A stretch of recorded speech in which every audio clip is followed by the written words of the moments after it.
Welcome back, everyone. Hey everybody, I don't know what she was doing there. Hey everyone, it's Zay here with Chris, and we are here for a Can We Talk? We have been gone for a while when it's come to these, so we're gonna update you on quite a few topics that we felt we could be discussing, should be discussing, and we'll just go off of that. So let's start off with our first topic today of something we felt like we should be talking about, which is, of course, the NBA playoffs. Now, Aren't we down to the end? yes. So, as of currently, when we're recording this, this is before the NBA Finals.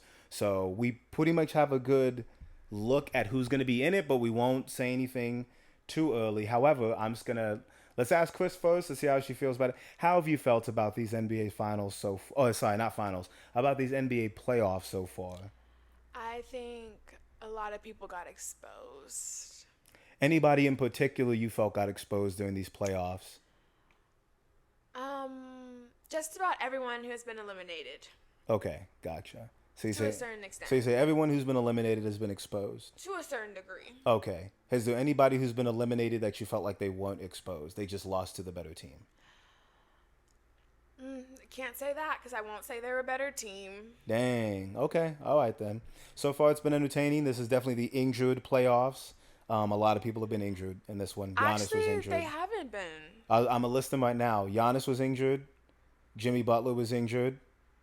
Julius Randle was also injured, as well as when it came to the Kristaps Porzingis was also injured in this playoffs as well. Who?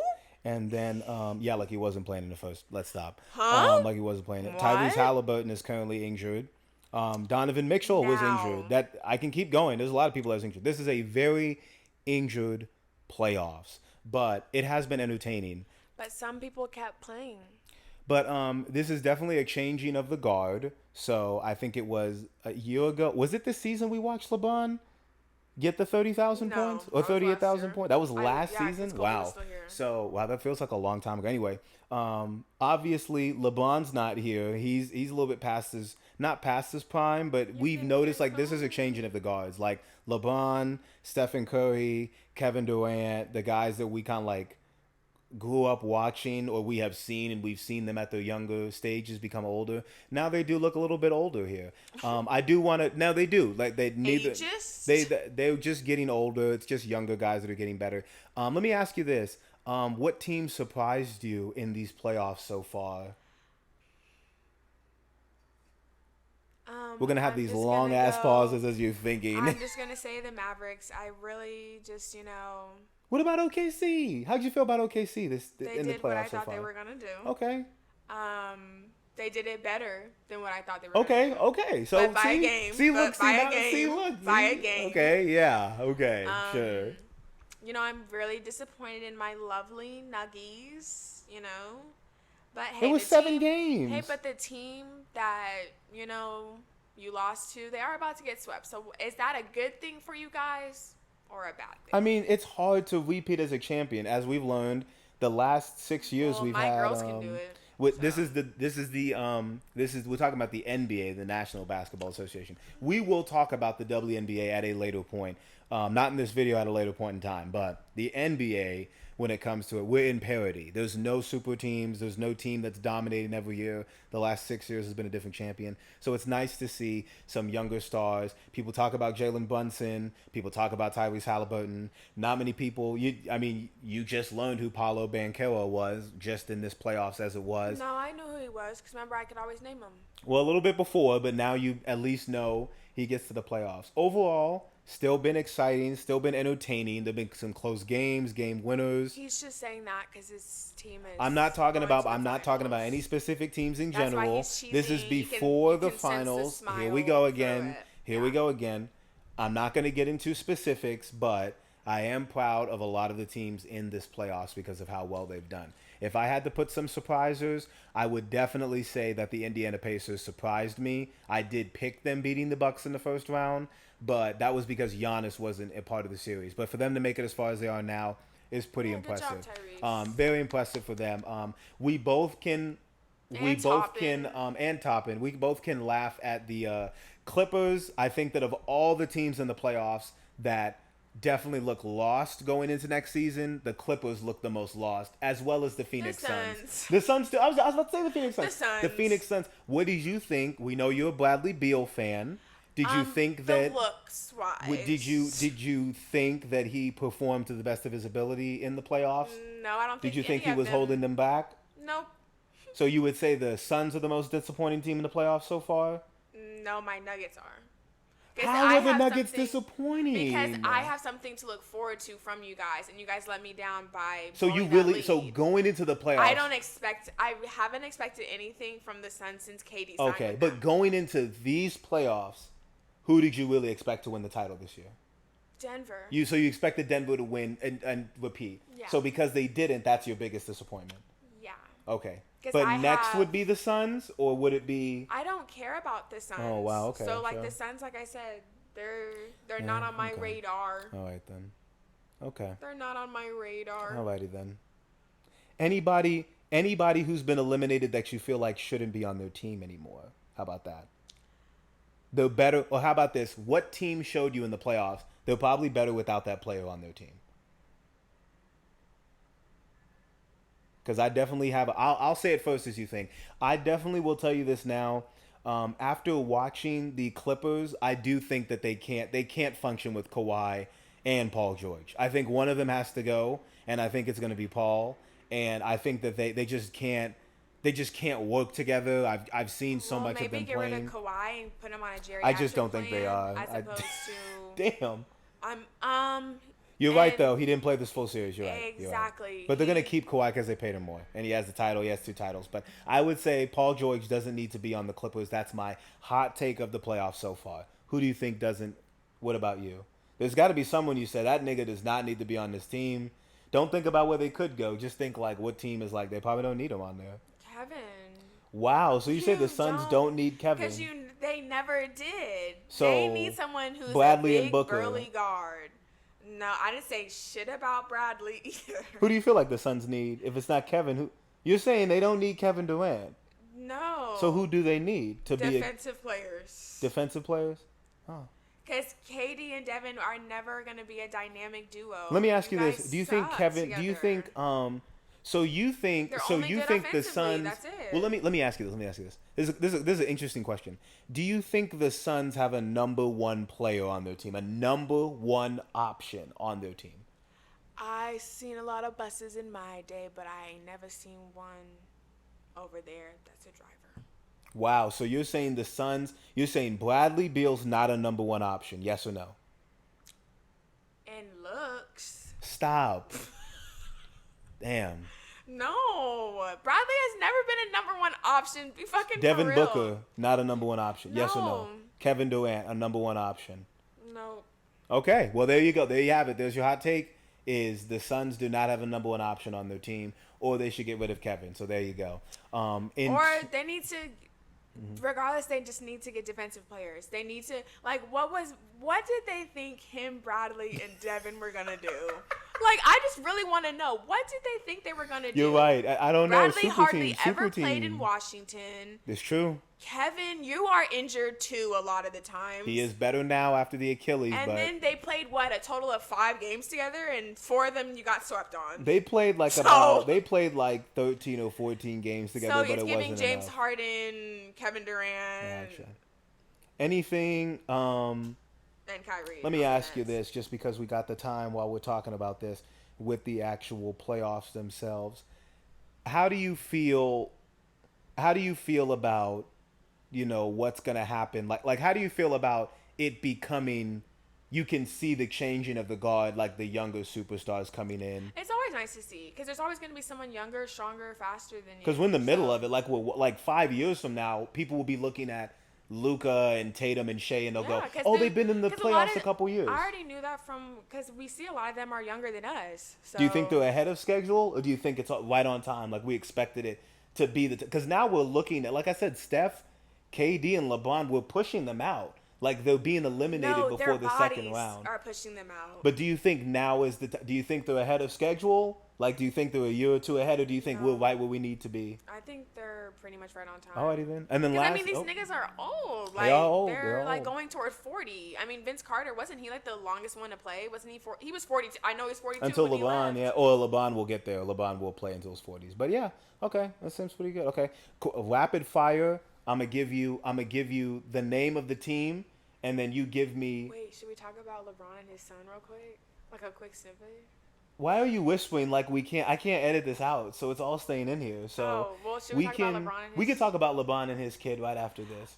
Okay. I was just gonna give you rapid fire with Chris, so that y'all know we ain't casuals in here. We understand it. I'm gonna just give you the name of the team, and give me a word to describe them. Be serious. Don't be going around and say. Now, if you want to say the team was shit or disappointing, that's fine. But don't just think of an actual word to kind of describe them. I'm gonna give you the name of the team. Then we're gonna go through. Can I use the same word twice? No, you cannot use the same word twice because no, you can't. I'm gonna give you give you some time to think about it while we get the first team going. Okay, Indiana Pacers. Amazing. Okay. New York Knicks. Well, they're kind of dirty, though. So when did one word become a fucking phrase? Y'all hear that? What happened? I mean... I said one word. Well, actually... Well, it's just like it's giving kind of dirty. So, like, not dirty players, but, like, they look dirty. You see how I tried to avoid it? Because what's his name? Miles Turner. I've seen you before. Damn. He's just catching a stray. No, I've definitely seen. Like I said, Miles Turner looks like someone. Like, oh my gosh, definitely someone I've seen. But from the games you've seen and from what you've seen of them so far. Shocking. Okay, one word at a time. Shocking. I'll just do shocking. Lord, I could roll out a list of rules and we're just not I'm gonna just do shocked. Shocked. Okay. So. The New York Knicks. Exposed. Okay. Hey, Da Vinci Code. Okay. Now, just with this. Do you give them any grace for going 7 games with the Pacers and losing, even though they had a lot of people injured? Do you ever give grace for a team not getting this far? Because they did have a lot of injured people. They had a lot, like 4 or 5 people were injured off their team. But you still took them to 7. Okay. So you think they should have beaten the Pacers in their series? Absolutely. Okay. You think they should have beaten them, 5 or 6? 5. Okay. And they didn't. Okay. Hey, at least you gave us your answer. Okay. Minnesota Timberwolves. They're disappointing. What? There you go. They're disappointing. One word. Wait, gut-wrenching. That's gut-wrenching? Okay, gut-wrenching. Okay, all right then. Oklahoma City Thunder. Chet. Just Chet. Just Chet. No, because, I mean, proud. Okay, good. All right then. Just a couple more. Because they're so young. Oh, my gosh. Just a couple more. We'll do. How about the 2021 champion, the Milwaukee Bucks? What you got to say about them in one word? The Nassus. Trade needed. Trade needed? Wow. Trade. Rebuild. Yo, it's crazy. They just traded for Dame. No, I don't think they need a rebuild or anything. I'm just going to say about the Bucks, like... Do you think they should have traded for Dame? No. I think Dame should have stayed with his wife and maybe not get left. Wow. But what I will say Willa is got something to say about that. Yeah, Glow. But anyway, keep going. You were saying something? But I was just going to say, the Bucks, I don't know. Like, I think a lot of people put a lot of pressure on Giannis. And Giannis, he will get you he's kind of like... I don't know. I do look at him as a lesser version of Jokic. I don't know why. That's not bad, though. You're talking about a 3-time I just feel like MVP. I get more from Jokic. I don't know. I just feel like I get more from Jokic on both ends. Just a little. Not a lot. Ooh, not a lot. wow, not a lot take. more. I mean, Giannis, on to the me, just defensive gives, end? like, chicken nuggets, eats 50 of them, fucks over my uncle. Fuck. Yo! There is, as you can tell, there's still resentment here of it. It's okay. I don't know. But to me, embarrassed. That's okay, embarrassed. That's my word. But that's not a bad take. I also feel that about Giannis. If your shooting was better, we would be talking about you like how we talk about Jokic. Jokic has gained weight, and the last 2 postseasons, Giannis has been injured. Remember, they lost to the Bucks in the first. They lost to the Heat in the first round. Yeah, since they've hurt. Literally 2 seasons now. You've been hurt. And you got rid of your coach. And then look at what y'all did. Would you trade Giannis? Look at what y'all did. Would you trade an injury-prone player a year too early or a year too late trying to get a championship to build something better? Would you trade Giannis now thinking he might be injured again and let's try to get another big piece to try to win and win with Dame? Or would you wait until he rebuild proves you even again? more? I don't care. No, do it now. So, because the reason why is because, Pat, let's not get Nick on your ass again. Okay. And then on top of that, it's just like that's literally what I think of. I literally think of him throwing basketballs at the fans. I mean, he does throw basketballs. So that's why he also runs over people to get his basketball. So and then it's just like, well, I was talking about Pat. Oh, you talking about Pat Bud? But it's still just like I said, that like that's literally all I remember from the Bucks was literally, Pat was throwing literal balls at the people in the stand. So I'm just like, and the coaching, the Doc Rivers stuff, I just think that's what if it was me, I wouldn't press the panic button if I'm the Bucks, but I would think to myself, you spent all this money and you literally got out first round. I am getting Giannis in the office and I'm saying, if you don't make a full playoff run next season, we got to trade you. I'm sorry. Either we got to trade you or you have to tell us what you would need. I would never let them know. I'm sorry, y'all get paid. These men. They don't let them know, and then it becomes all that bullshit where D Rose is crying in the middle of an interview because he got traded from Chicago to New York. You get traded. Chris getting traded out of nowhere. Get on Meg Thee Stallion's workout. She got some strong knees. She said it. That's crazy. He's retired. Leave that man alone. Sure. That and man's married retired. To a white woman. So at anyways, the end of the day, you would say with the Bucks. I would just say but like I said, just like embarrassment. But the thing is, you got rid of your coach that literally won you a final, and also get rid of the Nasties. You need to get rid of the Nasties. You need to get rid of Pat. You still got Bobby. You still got Bunny Teeth, and you still Chris got Middleton, and you still got Giannis. Like I still feel like you can honestly still got Brook save Lopez it. too. Yeah. They can all play. But you can still save this team. It's just like I said, you need to get first. Like I said, the Nasties, you don't earn a salary. Like you do not need to be earning a salary. Stop. That's crazy to say. My nigga to definitely go out earns what? a salary. Didn't he just tear his cheerleading? MCL? He tore something cheerleading too hard. So that's why I'm just like, you're taking up a spot. You and your brother are injury prone. Go back. Okay. All right, just a couple more, and then I'll have you do the same thing for me. You just say the team, and then I'll give you one word. We'll just do a couple more. Okay. Denver Nuggets. My babies. Oh, sorry they couldn't make it all the way. It's okay. And then the last two teams. Sadness. That's my last word. two teams. Boston Celtics.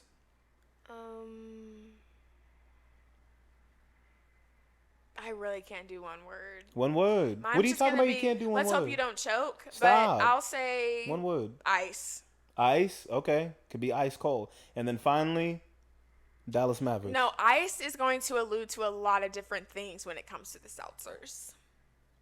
Like I said, the next Can We Talk, we'll be right back here after the finals are done. Promise you. After they're done. Anyways, Dallas Mavericks, last team. Give me one word. Give me one word definition of that team. Uncle Drew. Uncle Drew? Yeah, but that's not one word. We could say Uncle Drew. All right then. You go next. You say the team. I'll give you one word. Orlando Magic. Fresh. I didn't watch a game.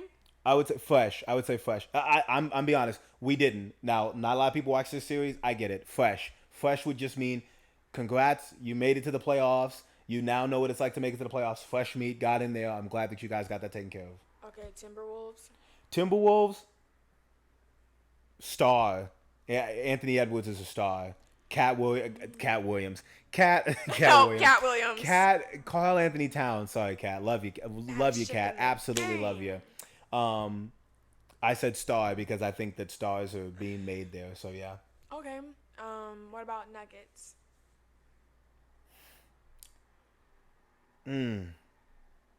Blown. Just because they blew a 20-point lead in Game 7, blown. Yep. I just think blown, or I also think like chances. Like you had a lot of chances to put away that Game 7. Yeah, you did. Like we watched that Game 7, we both thought like, okay, Nuggets are gonna move on. Great series, great exercise they got with the Wolves, but they ultimately prevailed. They blew a 20-point lead in Game 7. That's crazy. So yeah. Okay. Mavericks. Clutch. I mean, they got Kyrie and clutch. Absolutely clutch. Last couple minutes of the game, you don't want those two against you. The Knicks.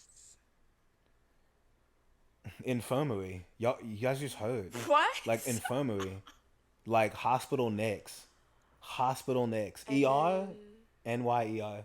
We'll end with OKC. Ooh. I already said fresh. I'll say rebuild, because that's how you rebuild. That's how you do it. A lot of teams should take. That's how you actually rebuild a franchise the way they did it. Like they went from not being relevant for the longest time after Russ kind of left them and was in between to you were the first seed in the West and people respect you. But anyways, I'm fine in the West. But yeah, but anyways, that's kind of our thoughts of the NBA playoffs so far. It's been very entertaining.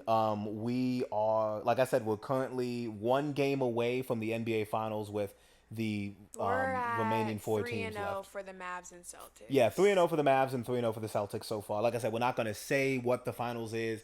We can infer that it would be Celtics and Mavs. However, we're not going to say that yet. We don't want to jinx anything, but we are excited for what's going to come next. But overall, I would say as the NBA season has been and how the parity has been and how the playoffs have been so far, I'm happy. I'm happy that the NBA has parity. Ride there, huh? You can't predict who's going to win the title every year, and I do like that. So I would say overall pretty good.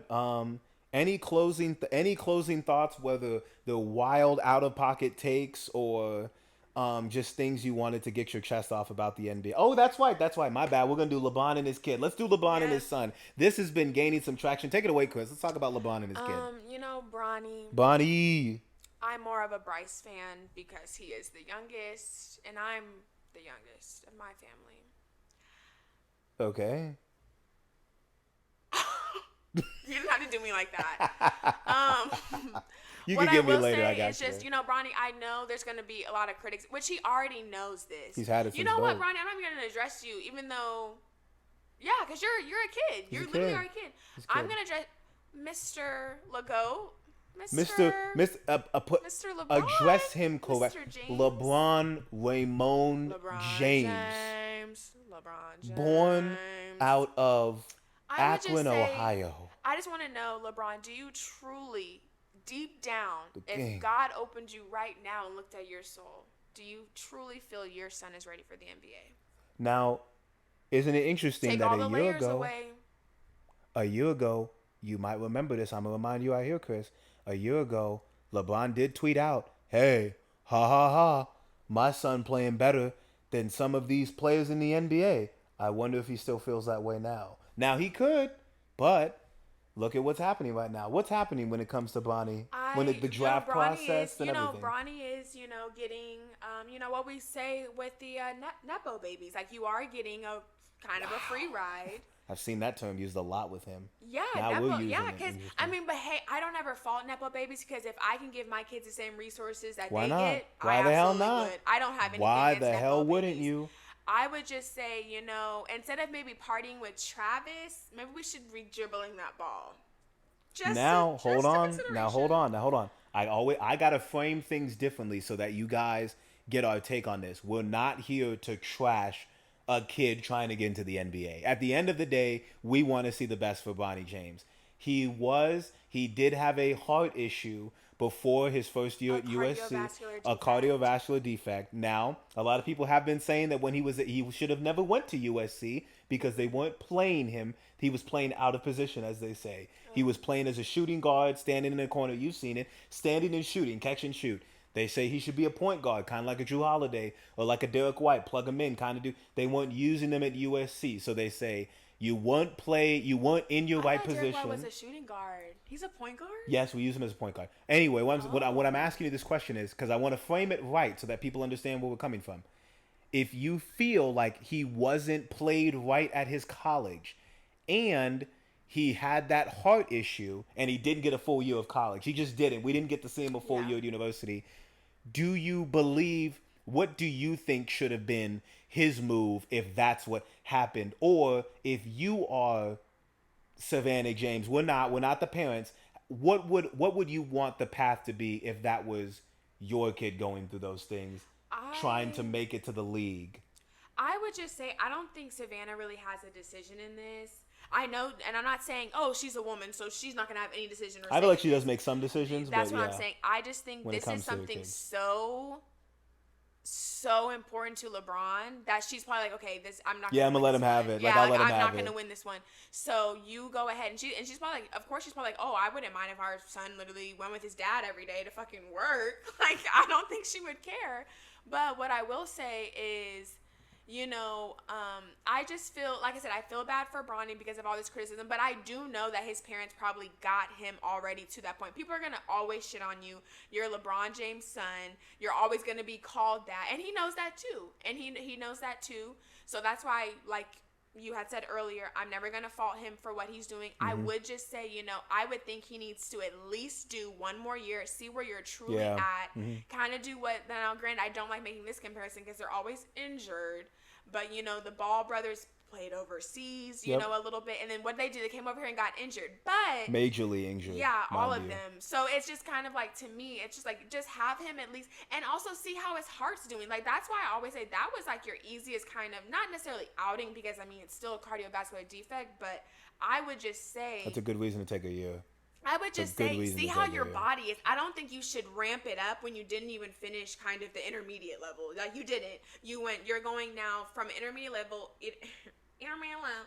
intermediate level to now, like, past, obviously, you were at the collegiate level, and now you're going to a pro level, and to me, it's like, your body doesn't even know, because we never knew, I still don't know the full story of, I don't know if he just collapsed after practice, if maybe he was, like, saying my chest hurt. And we may never know, or we may find out later on in a documentary. It's none of our business. Yeah, so to me, it's just like, I understand that, but I would just say, as, like, if I was Savannah, because I guess I would be, because I would be the woman situation, I would just be like, I would ask him, first and foremost, what do you want to do as my son? What do you want to do? What do you feel comfortable doing?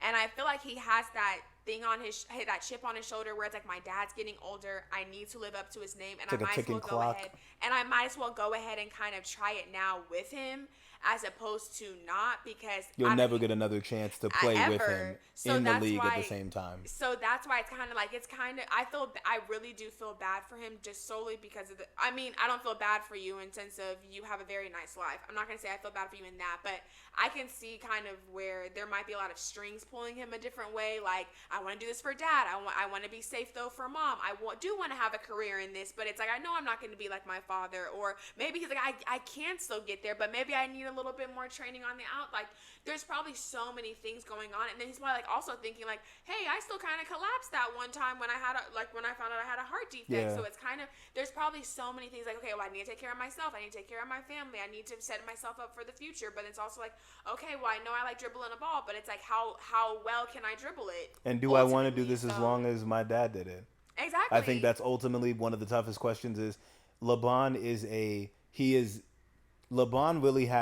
he hasn't ruined what it means to be a superstar, but he's moved the goalposts and changed what we think all-time greats are. Like, we expect you to be great until you're 30, 33, 34, 35 at your latest. LeBron is 38, better than most people in the league. Yeah. So we would look at his son a certain way. My thoughts and my opinions are, it's just this, and it's not going to change with Bronny because of how I've seen him, because I haven't seen him play that much. I've just seen some clips.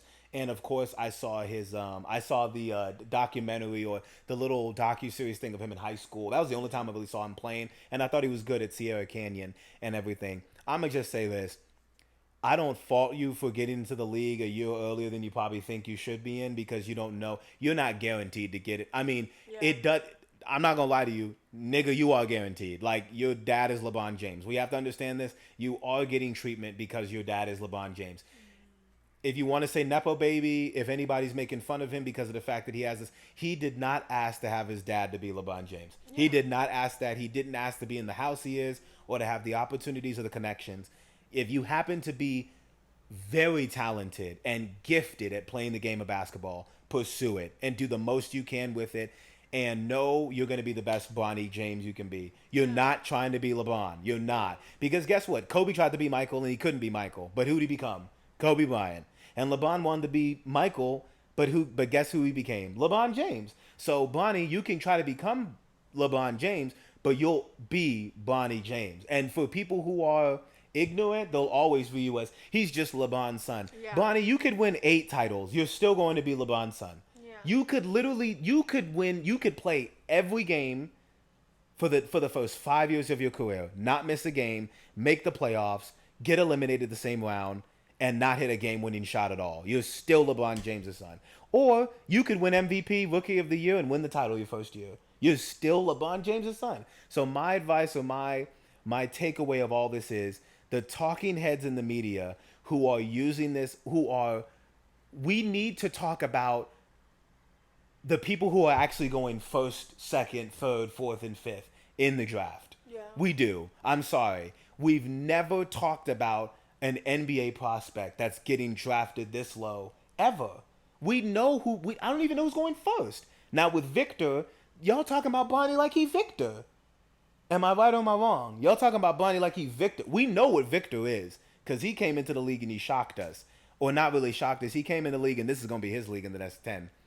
Bonnie, just do the best you can be. If your ceiling is Drew Holiday or Derek White and people clown him for the rest of his life, please understand it's hard just to fucking make the league. It is hard just to be in the league for like a year. And like the Ball brothers, we can say all we want about how well LeVar did. You're right. You did get those boys in the league. But one of them's in Charlotte and he's not doing as great as he can be, and he's injured. And the other one, I just found out he had to have the reason why Lonzo's knee surgery took so long is because he had to have he didn't have any cartilage in his knee anymore. He had to get that's what I say. A full complete replacement of his MCL or ACL or meniscus. I think it was a complete meniscus transplant. That took a whole time to get that all taken care of. So them shoes are bad. Like I said, just stay healthy. We're rooting for you, and anyone who immediately shits on him when he gets in the league, thinking he's not going to be great. And for those being Michael Jordan fans, please understand, we don't know about Michael Jordan. The only things we know about Jordan's sons is one of them's dating Scottie Pippen's ex-wife. That's it. That's all. That's all we know about Jordan's sons. No, so all those, or whatever, one of them is or was. When it was, that's all we know. That's all we knew about them at one point. So LeBron, for one of your kids to be like that, yeah. If I had to have a hot take, I'm probably gonna say Bryce's. I think Bryce is gonna be. Bryce could probably just do a little bit more when it comes to the NBA. He might love basketball more to be. Because the NBA is getting bigger. This nigga, a lot of these niggas now are 7 feet. They're not. But I'm excited. Because before, Shaq was the huge one. Yao Ming was huge. But now, no, a lot of people are 7 feet. Giannis is huge. So. There's a lot of them big. But with Bronny, like I said, do the best you can. And always do what's best for you. Always do what's best for you. No matter what, people are gonna. You already knew this when you were born. They all knew this when you were born. The moment you touched the basketball, my nigga, they were already. As soon as they said you were a man, we knew. And the only person they might put just as much pressure on, actually no, they won't put as much pressure on Steph's kids because Steph is a shooter. So it's like we kind of expect if one of your kids are going to be in the league, they'd be also a shooter. But Bonnie, we don't know what type of player you're going to be. But let's just hope you love the game of basketball. Do the best you can. And as I've been telling Chris, and if you don't love the game of basketball, just come clean. Yeah, and just know it doesn't matter how great you're going to be at it. You'll always be compared. So be the best you can be for yourself. Once you come to terms with that, I think the game will come a lot easier to him. But I think now it's so easy. It's so easy to just call him your LeBron's son, your LeBron's son, your LeBron's. But once LeBron's out the league, I think things will really change. The entire league is centered around LeBron. I could see, this might be a hot take, but I could see him kind of acting like Ja does now. But you think he's going to be waiting around guns? That's insane. I mean, not necessarily like that. Ja Wick. No, I'm only saying that because I think he might act out so he can become his own person. Okay. As opposed to, like your father was squeaky clean, came into the league at 18, and did his thing. Yes. But it's like with you, maybe he...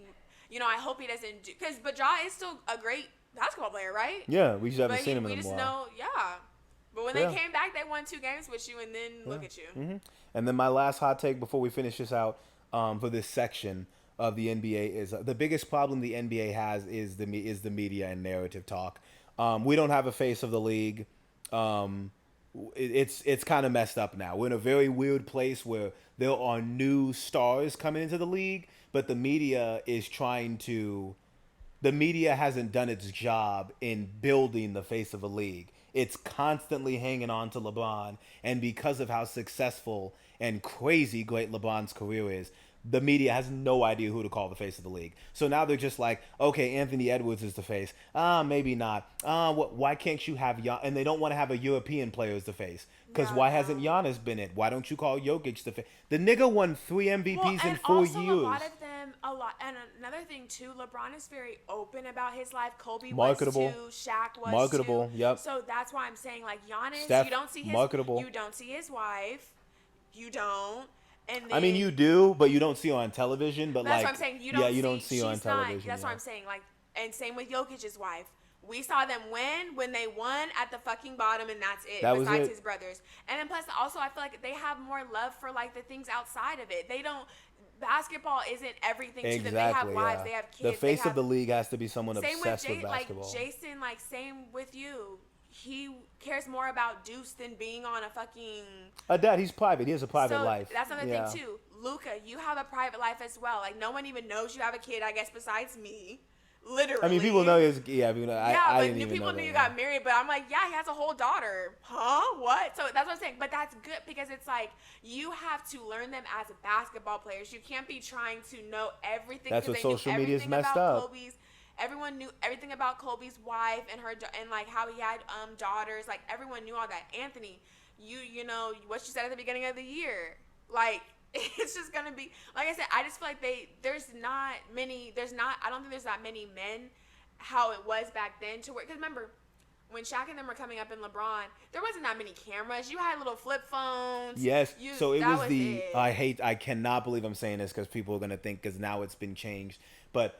That was the aura or the allure of them. Like, that's why Jordan was like, oh, my God, because I don't know what's going on in his life. And I can just show you this little part of my family, and that's all you're going to know. I just know when he steps on this court, he's a superstar. I don't need to know that maybe he was gambling or maybe he said something on social media or maybe he posted or God forbid, like how they do it with Kyrie, he posted a link of something. So we have to think that means what they are or whatnot.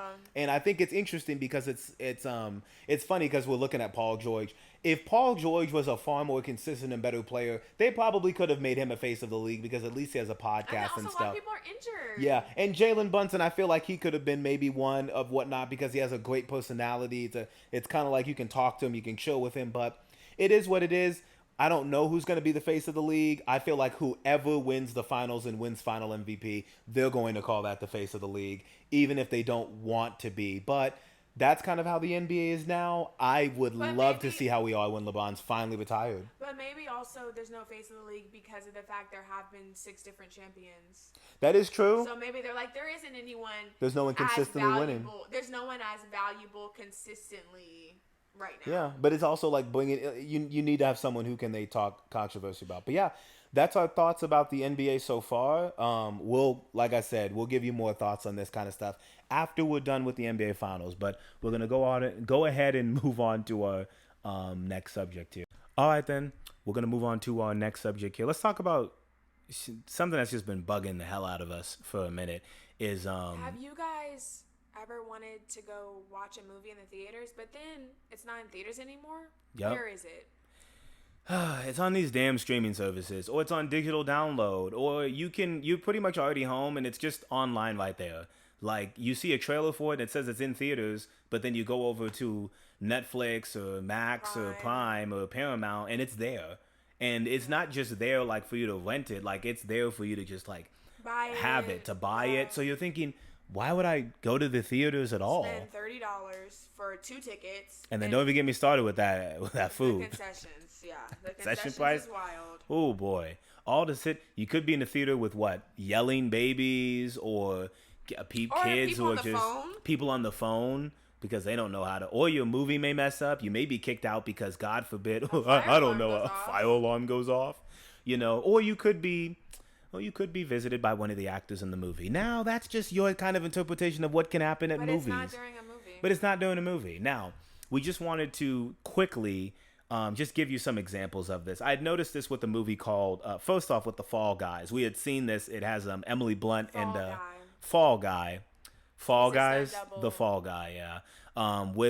It's about stunt doubles. It's a movie that we haven't watched it yet, but it's a movie that talks a lot about, making movies. It gives credit to people who make them and the background people, which I think is good. I think you should do the stunt no, not just like the stunt doubles. I mean like people who work in the background of movies. Like it's not just about stunt work. It's also about all the background work. Yes, stunt doubles.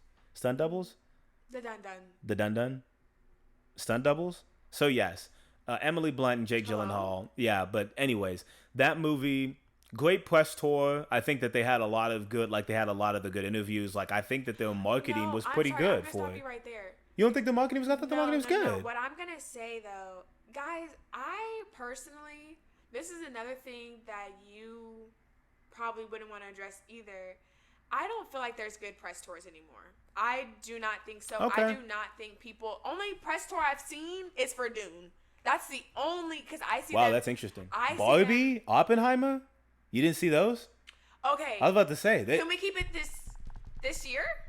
Can we keep it this year? What you mean this year? I just feel like a lot of times, yes, and Zendaya, she's gonna. I don't know.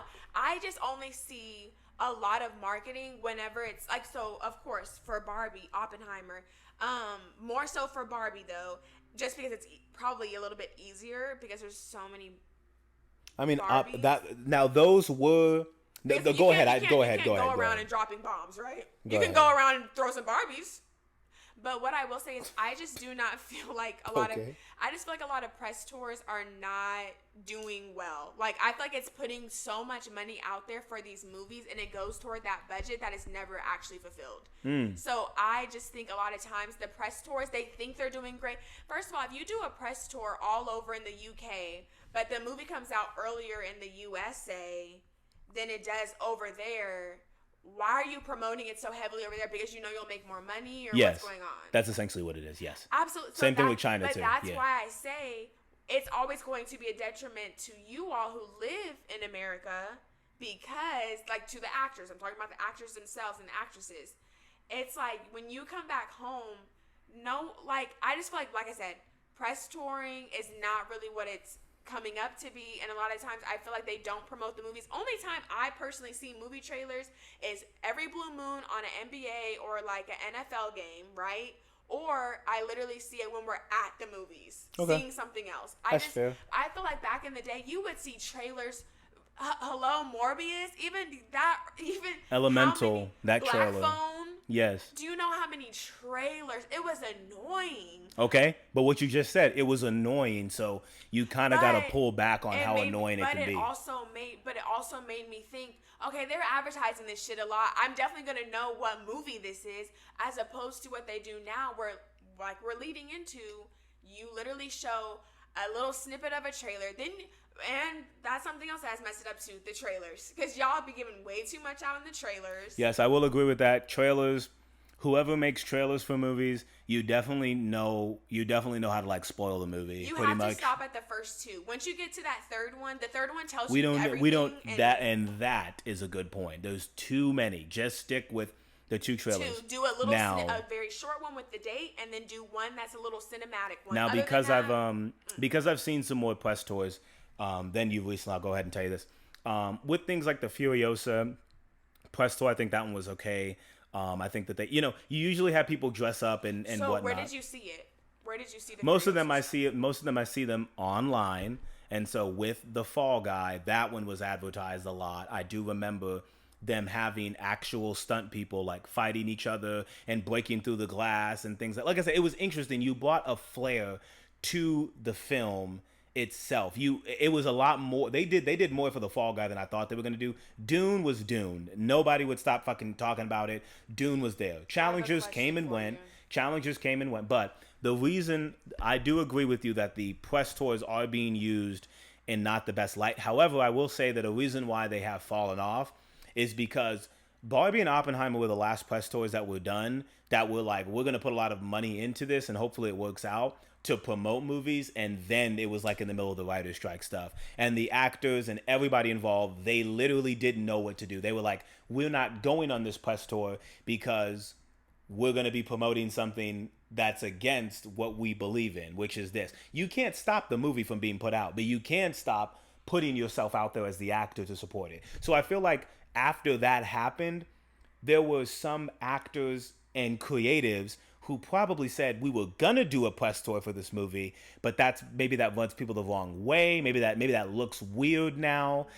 But it's funny because if it wasn't for those giant press tours of Oppenheimer and Barbie, they wouldn't have been as successful as they were. And now you have like Oscar winners, and Oppenheimer's an Oscar winner and everything like that. So it's like it makes a lot of attention. And Barbie's a very successful movie, but I do believe that the press tours now, people are not as interested in seeing the glamorification of media before it happens. Like we don't, I personally don't. And it's also like a lot of social media people, like there's TikTokers who believe I belong to be on this press tour just because I'm a TikToker. That doesn't really make you a movie buff or, oh God, this sucks to say, worthy of being there on the press tour. When you're invited by the studio to be there, great. But if you're just like, hey, I just wanted to cover these press tours and gives my information of it, so that makes me well versed in it. There's just things that other people know that you don't when it comes to this. I could be wrong. Roast me all you want in the comments. Like I said, I'm not a fucking professional. But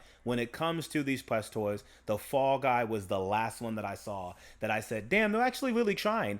And I wasn't even excited for this movie. Did it make me get up and go want to see it? No, still haven't fucking seen it. But, it took my friends kind of pushing me to see it. But what was the question you wanted to ask that I could probably answer? I was just gonna say, so you say you see it online. So where are you seeing it? Like on Instagram? Yes. Are you seeing it? It was Emily and it was Ryan, and they had the two stunt people right next to them, and then they were like 3, 2, 1. They were all gonna take a picture, and then right when it was at 1, the two stunt people got like pulled back behind them, and they went through the wall, and it looked like a cool stunt, while Emily and Ryan were just there like kind of waiting, like just like acting stupid. But that was the first clip I saw, and I was like, okay, to promote the movie. If you had never known what The Fall Guy was about, that was a little bit of, I wonder what this movie is about. Why'd they do that to them? Is this about action? Is it about stunt stuff? So I think they tried when they didn't need to. What I will say is that I don't have social media, so maybe that's why I don't see it as much. But I just remember, and of course we don't have like TV anymore. Like no one's like if you have a Samsung, you're watching Samsung TV. If you have literally a Vizio TV, you're watching Vizio TV. Like there's not that Direct TV, Verizon Fios. Well, you got YouTube TV, maybe. We don't. Yeah, only thing now is literally YouTube TV, right? And so like I said, I guess you do make more money, but I do, like I told you already earlier this year, I was like, it's all going to go back to let's bundle everything together. Cause that's why everyone's trying to go in pairs right now. Then it'll be triplets. Yep. Then it'll be, okay, let's do YouTube. Let's do all the higher end ones. And now let's set it down for $2.99 each year. But it's like, or really not even each year. It's probably going to be for a month.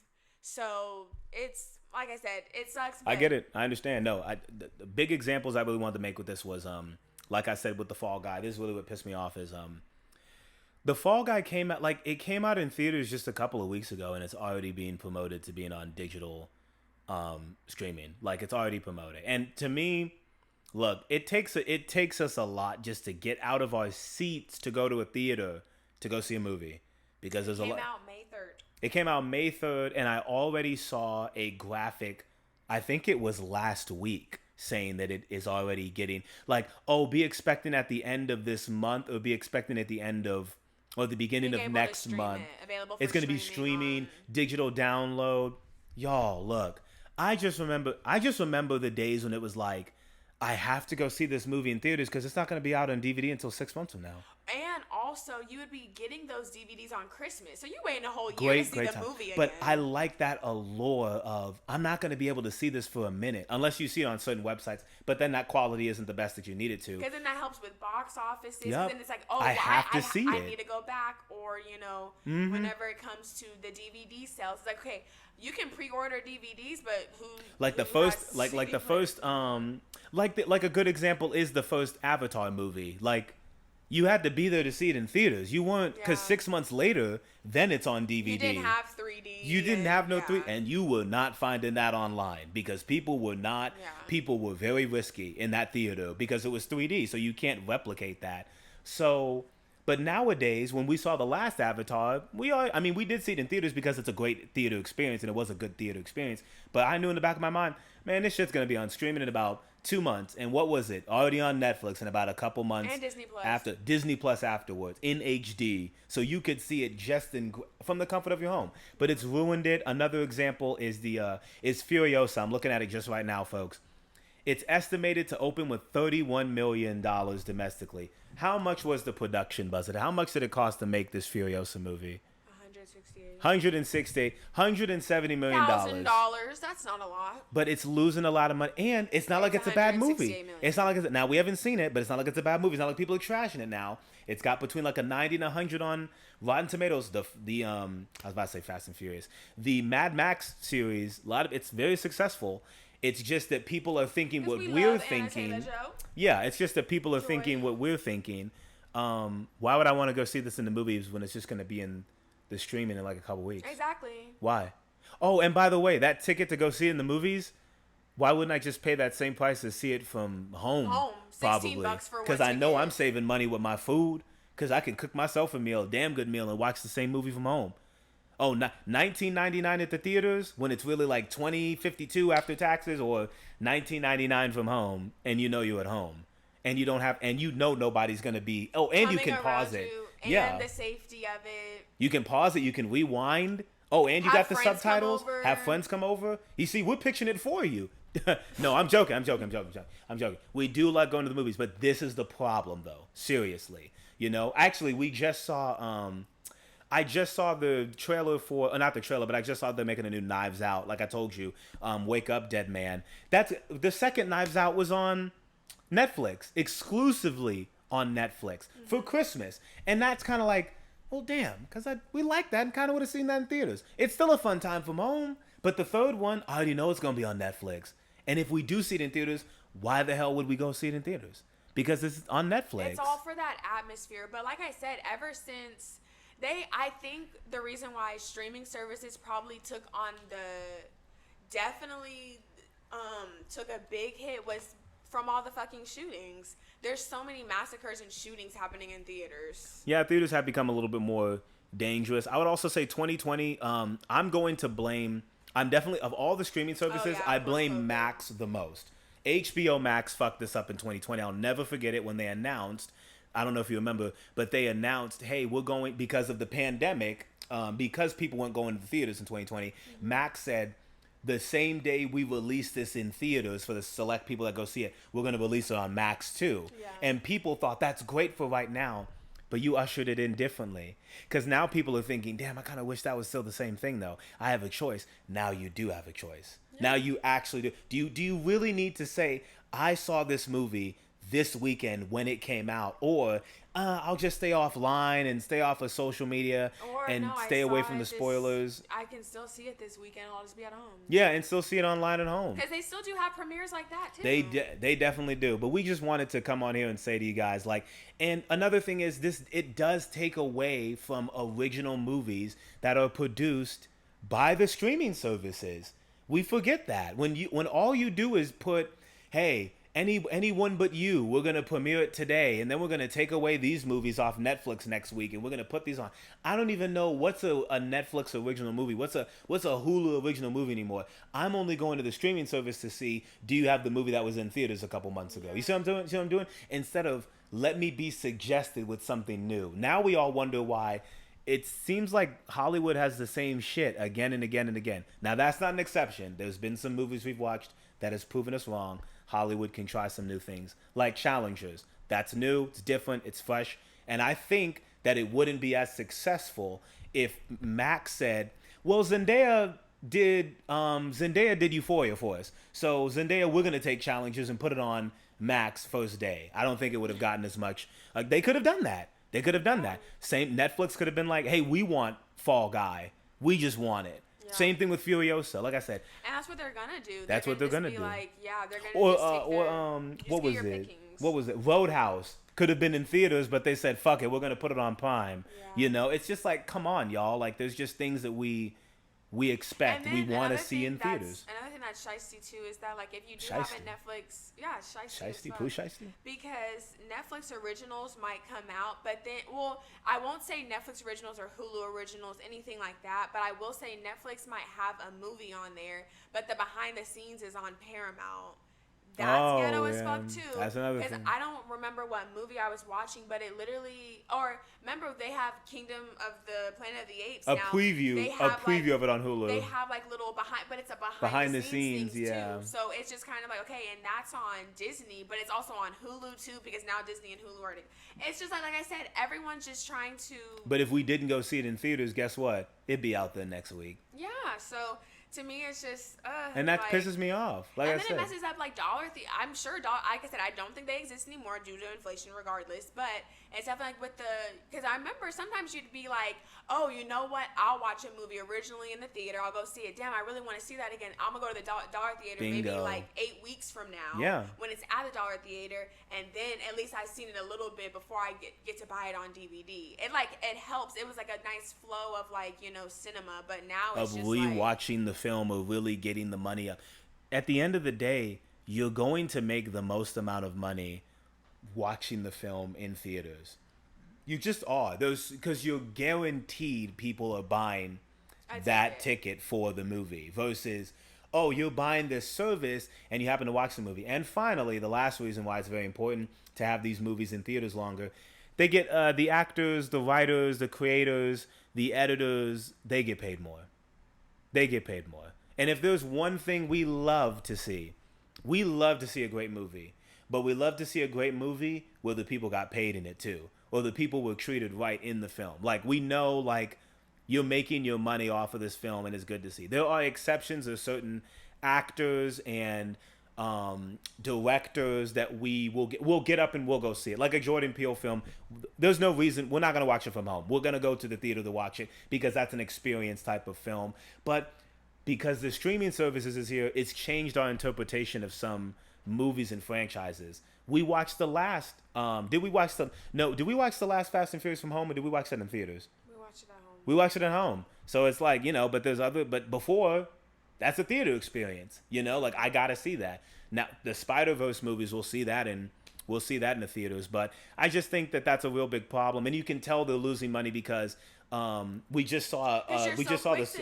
Also, it kind of does show that you're quick to get it on streaming, so that's like, okay, let's see how much commission we can get off of this. Got to get something out of it. Because in the movies, okay, now our sales are down. Like, now we're not even making what we are projected to. But it drops so quickly. Let's hurry up and get to the stream. The first to second week drops for movies are insane. Like, first week they'll be like, this is number one, and then second week it had an 87% drop. Because now everyone has reviewed it, everyone has seen it. Word of mouth has gone around. They've watched YouTube breakdowns of it. Yeah. They've gotten all the questions answered. Seen it. Some people have already filmed it for you. Bingo. So I mean, now it's just very tough. Like I said, there's certain movies that I'm like, I wouldn't mind going to see that again in the theater because it was a nice experience. But that's a handful of films. But streaming has definitely ruined it. Where is it going to go in the future? I honestly think it's just going to go back to, hey, we're just going to call this a cable service and lie to you guys about how it's just all the streaming services together. Another thing, too, like when kids be in the theater, some of them don't know how to act. So I think a lot of the times they try to drop movies a lot more in the summer, a lot more quicker. Yeah. Because they know kids are out. Like, we're not going to make as much if mom and dad go see it, but we will if they have to have their kids come, too. Yeah. So you want to bring the families, you want to make family movies that you can bring the whole family to. But hey, that's just our thoughts on it. Like I said, a lot of movies, we get used to seeing huge drop-offs of weeks 1 to 2, and don't believe movies like the number, like I just told you, 31 million domestically for Furiosa, and the production budget was 168. That doesn't mean it was a failure. It's going to change how we view movies. Like, we're going to think, damn, Furiosa must have been terrible. Like I said, I haven't watched it, but I wouldn't think it's terrible because of this. A movie like The Magical Society of Negroes, that one only making 15 million for its budget, and it got pulled 2 weeks out.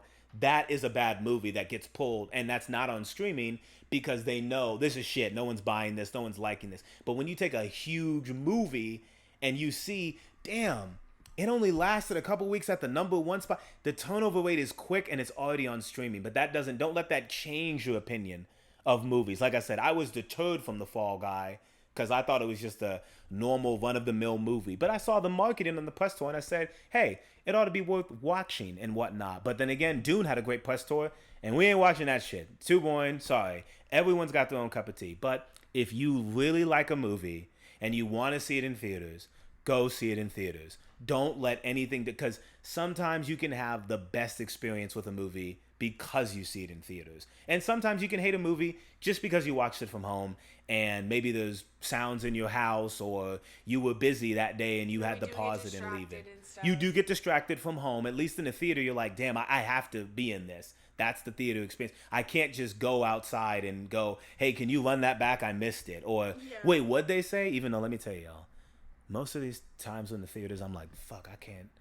I'm just getting old. Maybe I just don't know what they're saying. We watched Planet of the Apes, and they were saying some things, and I was like, I needed... Half the time, the volume is either too loud, or the people are speaking too softly. And the mics are just too soft. But that's neither here nor there. But it's not like we have a favorite streaming service. It sucks that we have to have multiple streaming services to watch our favorite shows and movies. But all in all, just to wrap it up, I would say it's going downhill. Like, the movie going experience is going downhill, and even how people review them and think that they know everything.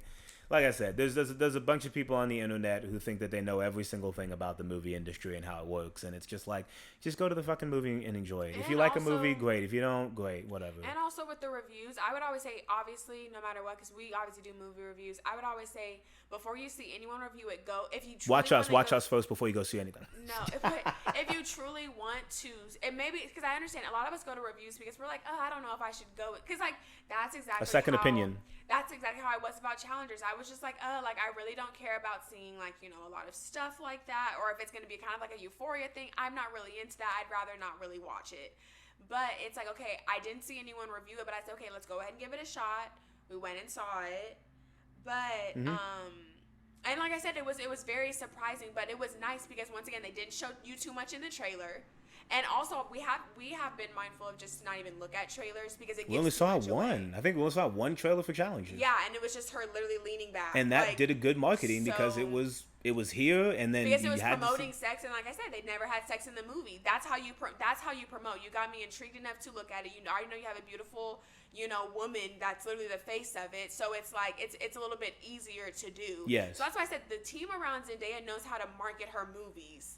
They do. Yes. And I see it everywhere, no matter if I'm on social media or I'm not. Yep. I see it. Yeah. So that's kind of where I was coming from. Right amount of marketing. But also, I don't have social media, so it's like if I see it, then okay. I feel like everyone. But it's also like I should be able to go to a theater without seeing anything and be intrigued enough by the poster or maybe a quick snippet or an opinion of somebody else.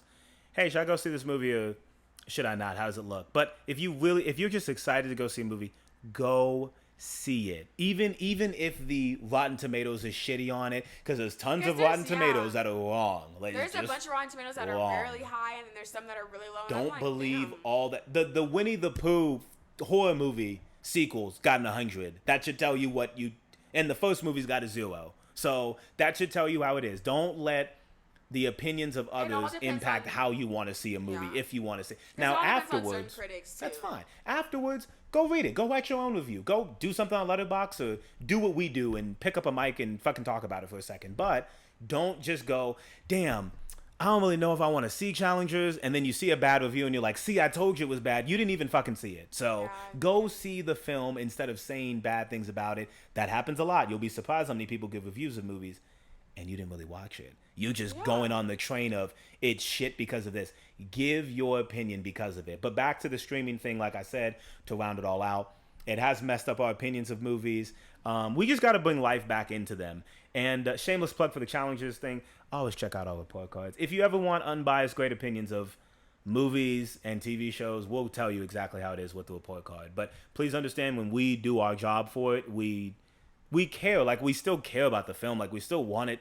We still want movies to do well and for us to feel something from them. We just don't want to walk out the movie and think, damn, we kind of wasted our movie on this, or wasted our money on this, and it's just going to be on streaming services in 2 weeks anyways. Yeah. So that's kind of what we want. But if streaming services didn't do that, we would feel a different way about, we got to go to the movies to see this. Mm-hmm. And maybe we would have more of an appreciation of, okay, it was a little bit of a slower scene, but people aren't as patient now too. do. So That's they true. know, like, no one's gonna. They know now how we were excited. They know now how we were excited at first for movies and how we had to wait, the anticipation.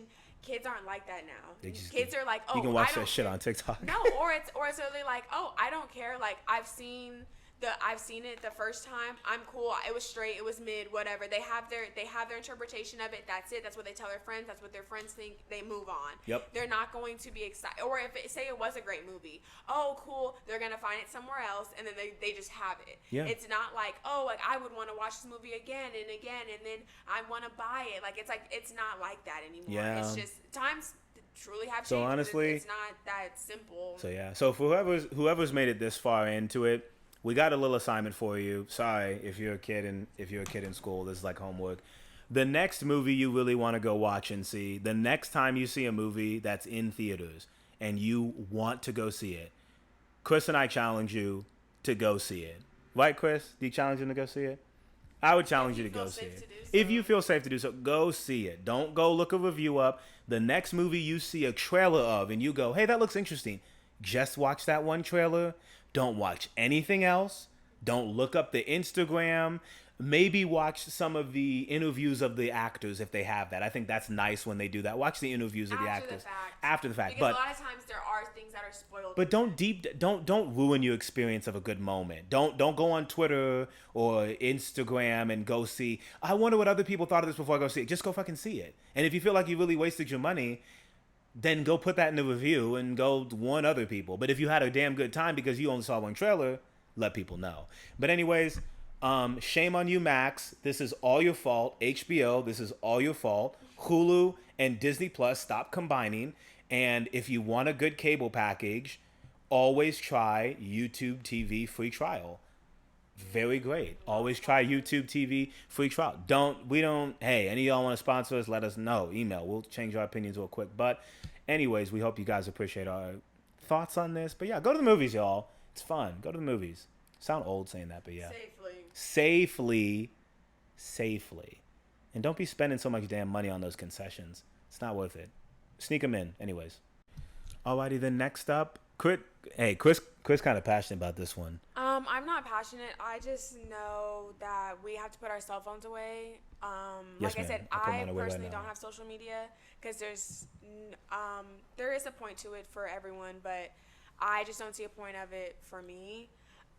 Because I am blessed to where my family is immediately around me, so I don't really need to see them overseas and things like that. But what I will say is this topic is about phones. It was in Ohio. It was in Ohio where they literally started banning cell phones during the day. So that doesn't mean, you can't have cell phones at all. No, you give them in at the beginning of the day, and then you literally take them at the end of the day. First off, round of applause for Ohio. Ohio gets some praise. Wait, Ohio, we know people been shitting on you for a minute.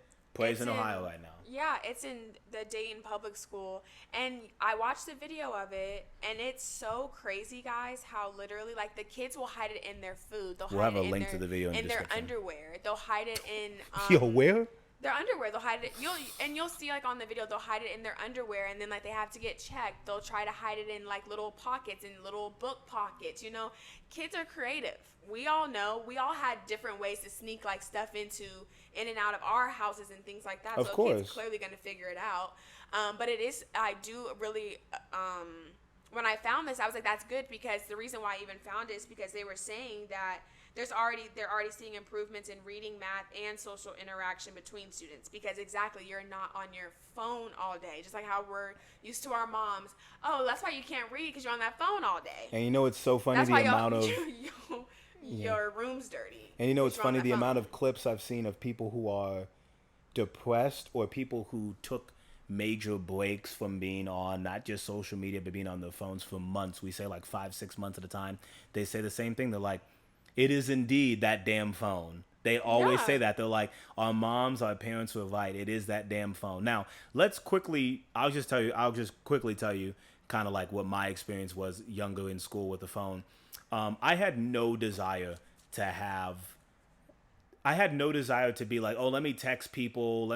Call me lame all you want. I'm sorry. I was in class. I just wanted to get class done. I just wanted to learn. I wanted to learn what was going on. And if I really was bored, I was either tired or I was probably talking to somebody else. But also, chatting. Our friends were immediately there with us. Yes, right then and there. So as a kid, we're not thinking, oh, I need to talk to this shawty. I need to talk to this person across in Washington. Exactly. No, like my friends are right here. So what do I need to? But even if we all had phones and we were at like, we were just like in a study group or something, and we were just like studying in group projects. Like I had no desire to be like, let me grab my phone real quick to look up something that's on Instagram or Twitter. But we did, we did get introduced to this as we were in school. So, it's not like it was all established the way we were. But even as I got older, it was like, even when I was in college, I was still like, I don't have this innate desire to be like, I got to be on my phone all the time while I'm in school. I always think, God, this is going to sound so lame, but it's like, I'm taking up somebody else's time. This is somebody else's time to try to teach me. They're getting paid to teach me something. So why am I on my phone distracting myself? I'm losing information on something. I don't want to look like a dumbass, I guess. Like the last thing I wanted was to be on my phone and then the teacher's like, and what was that, Isaiah? Like, like, what was that? My teachers always did that to me. They were always trying to hoe. Exactly. And it's just like, it just be shit like that would always make me and I worry. Wouldn't be on my phone. That would always make me worry and just be like, damn, why am I on my phone? Or my phone did make me, and it still does. It does make me feel stupid at the end of the day. Like my parents always said, what's so important on that phone? What is? What's so important? Now, granted, I know kids now, this looks like the cover to Booksmart. But it's like, I know kids now, like you do get a lot of information on the internet now, whereas we didn't. A lot of it was Wikipedia, which was quick information. So it's like we had to go through articles, MLA, MLT, all those different formats. Whereas kids now, it's like, no, like you can literally find the answer on Google. Like it's right there. So it is easier. But it's easier to access those things. And ChatGPT. But I always have said, I was just like, we were not allowed to have phones whenever I was in school. We just weren't. Like, you weren't allowed to have them out. Like, you never let a teacher see you with the phone. If you were a girl, we'd go to the bathroom to text. Like, you're not going, because obviously no one can come into the bathroom and be like, oh my God, you're texting while you're peeing, excuse me? So it's like, I just feel, I always just said we don't need them because I feel like, okay, your friends are there. Let's do the social interaction. If you're in school and you're doing work or you're learning something, you don't need your phone with you. Also, like, what are you filming? What are, like, to me, and I had said, whenever we had actually watched All of Us Are Dead, it was right before they had showed it to us when they were putting all those phones up. Yeah. I said what they should do. I understand every kid wants their phone, right? For emergencies, people have lockdowns. There's plenty of school shootings. So I understand why a kid might want a phone because if it's literally not even social media type shit, it's not even TikTok, or I want to be funny with my friends. It's like, no, I just want my phone so that I know I can call 911 if there's a school shooter. I understand that, especially nowadays. I was just saying what they should do if you're moving periods, or if you have, or if you are all like in one classroom, like obviously if you're like in elementary school, or just depends, like obviously because public schools you usually move classes. Mm-hmm. But I would just say each teacher, kind of how the Bruno Mars concert was, I just feel like each teacher should have your phone either locked up or you need to turn them in at the beginning of class, because we all know you're going to have phones. But that's why Ohio does it at the very beginning of the day, because what are kids going to do? They're going to find sneaky ways. They're going to have they said that some kids have up to 4 phones that they have to find on them. That's crazy. Because you have one in your jacket, one in your actual pocket, you got one hidden in your gym bag, you got one in your backpack. So that's why it's like, that's how people, because you'll see firsthand that the kids are trying to do that, but they're like, we love checking for it because it's funny. It's always a funny time. What are you, trap dealing? Why would you have 2 phones? Like, what are you, are you somebody's agent? So maybe they have kids. Only people who should have more than one phone are agents of professional people and trap people who need another phone. Probably just assistants. Or business people. If they pay you to have another phone, great. But if you have another phone with it, just because you need one to protect yourself, okay. But with the taking away of the phones, you need to do it early for the youth, because we need to teach the youth again how to interact in social environments. Like, it's gotten terrible. You can't get everything that you want. A lot of iPad kids, they're iPad kids because they got everything they want. Quick play access. with this iPad. Play with this iPad. Here, play with this. Play with this. It's sad. It's sad, and that's kind of how If I that's want why we something, have I so can much. just order it. Look how quick I can just That's do it how right now. ADHD and like autism things have like skyrocketed because of things like that. Where they're not paying attention. And to social anything. anxiety.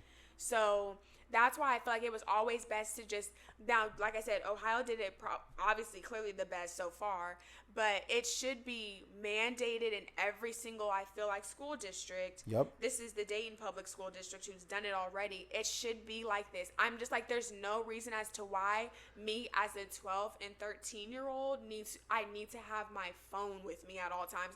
Like I said, if I just feel like if there is, now I understand, to me, if the teacher now hopefully the teacher isn't a hoe, but it's like if the teacher has a phone. The way you said "ho," I'm sorry. It's like if the teacher has a phone and she still has access to our phones, that's fine. Like I said, because you can easily, because like how they have it, they literally put them up and then you can, it's not even like locked away how the Bruno Mars concert thing was. It's not even like that. It's just, no, you put it in this sleeve, you literally have it they have it by their names, and then that's how you go about it. Because I know this is probably controversial probably now because of how badly teachers are treated, but whenever I was in school and I got a phone, I never actually wanted one. Literally, when my parents gave it to me, they were like, oh, we're gonna take that phone away. I said, please do. And I would literally hand it to them every night because I did not want it.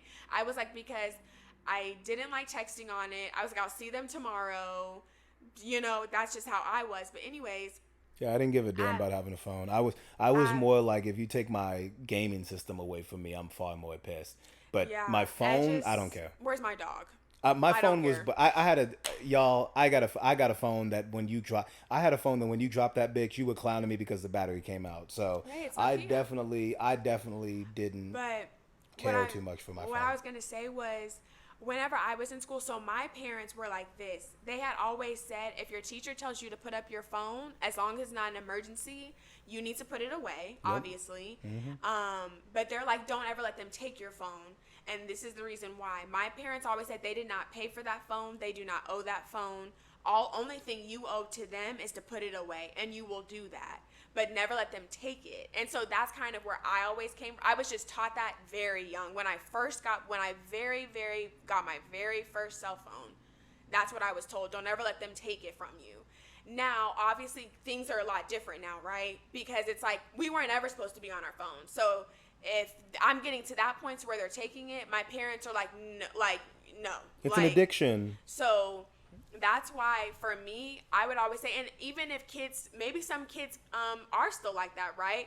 Well, at least with Dayton, they take everybody's at the beginning. And that's another thing too. My parents didn't like the fact they would kind of take away from the Melanin Warriors as opposed to the Mayo Munchers, and that was an issue as well. But I'm just saying, what I would do, I would always just, but also I wasn't a disrespectful kid and a bad student to where I'd be like, nah, fuck that, you ain't taking my fucking phone. My mama said, no, I'm not doing that. I'm literally just like, hey, sorry about this. I was texting whatever, because they usually always ask, and I'm like, I'll put it away. Because always my parents told me, if they're like, no, what I'll do, I'll come up there and take it away from you, but they're not going to.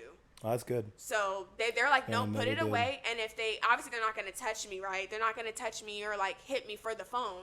So they're like, nope, just put it away and keep it there. And if they have a problem, go to the principal's office and have them call me. No, like I said. But I understand now it's a little bit worse because, like I said, I wasn't a disrespectful, loud ass, bad student.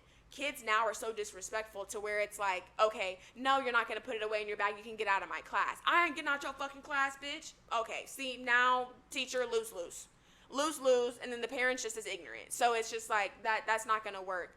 But that's just how my parents were. But like I said, we were never on our phones to the extremity or to the extremes that it is now. So yeah, I would say overall, this is needed.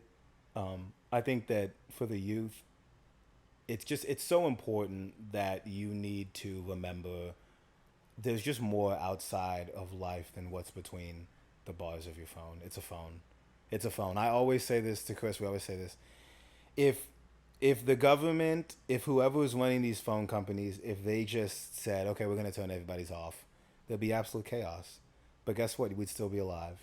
And you know what? We'd It's still be more breathing. fun. It's more fun too whenever, like, I feel like at school, whenever we didn't have our phones, it's like, oh girl, I'll text you later because I gotta send you something, like maybe a funny meme or maybe a picture, a TikTok, whatever it is. Obviously not back then, but like even now, I feel like, oh, that isn't that more exciting than us texting all day, us having exactly our thoughts. Oh, I hate this math teacher. I hate this math teacher too. Like, why don't y'all have something more But to the way talk about at lunch? great point. The way conversations have been built has been completely flipped. We used to build conversations with each other in person Yeah. and continue them on in text. Yeah. Now it's the complete opposite.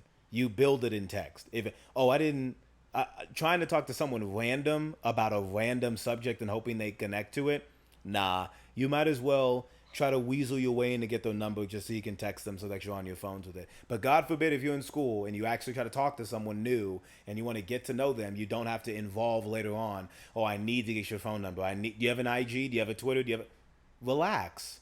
How about we just talk? How's your day been? What's up? Too, they do say like a lot of kids, just in general, not like the Ohio thing, but just in separation of that, like a lot of kids are just like, oh, like what's your IG and like, or what's your IG, what's your Twitter, what's all this shit, so that they can see, like they can kind of scope you out, and then you create predictions off of that. Oh, she ain't got that many followers. Oh, I don't like her hair. I don't like her. Oh my God, the followers thing. So it's the kind Snapchat of like, thing. What's your Snapchat score? Oh, your Snapchat score is not. But here's a good point I want to make now. Mm-hmm.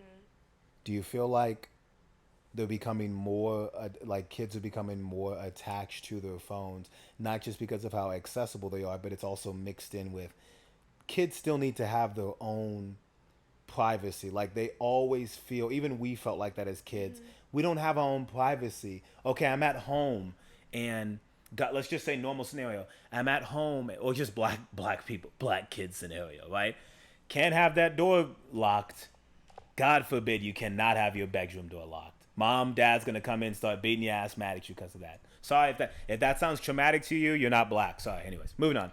But when you go to school without we all bleed red.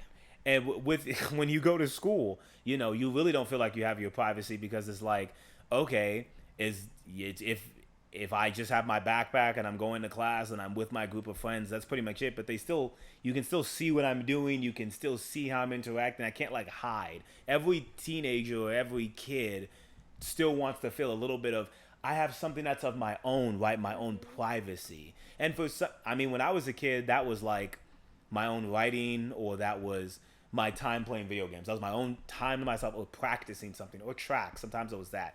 Or just sports. Sometimes it was that, like my own, but it was like my own individual time. Some kids really don't have that. Sometimes like the kids are taking care of other family members. They're busy. They're trying to be as studious as they can be, but they're not being themselves. So they can feel like the phone is, this is me. This is the only thing that feels like my mom, my dad, my sister, my brother, my teacher, my principal. Nobody can touch this part of me. This is mine. Mm-hmm. So I feel like, and not just that, and everyone else has one.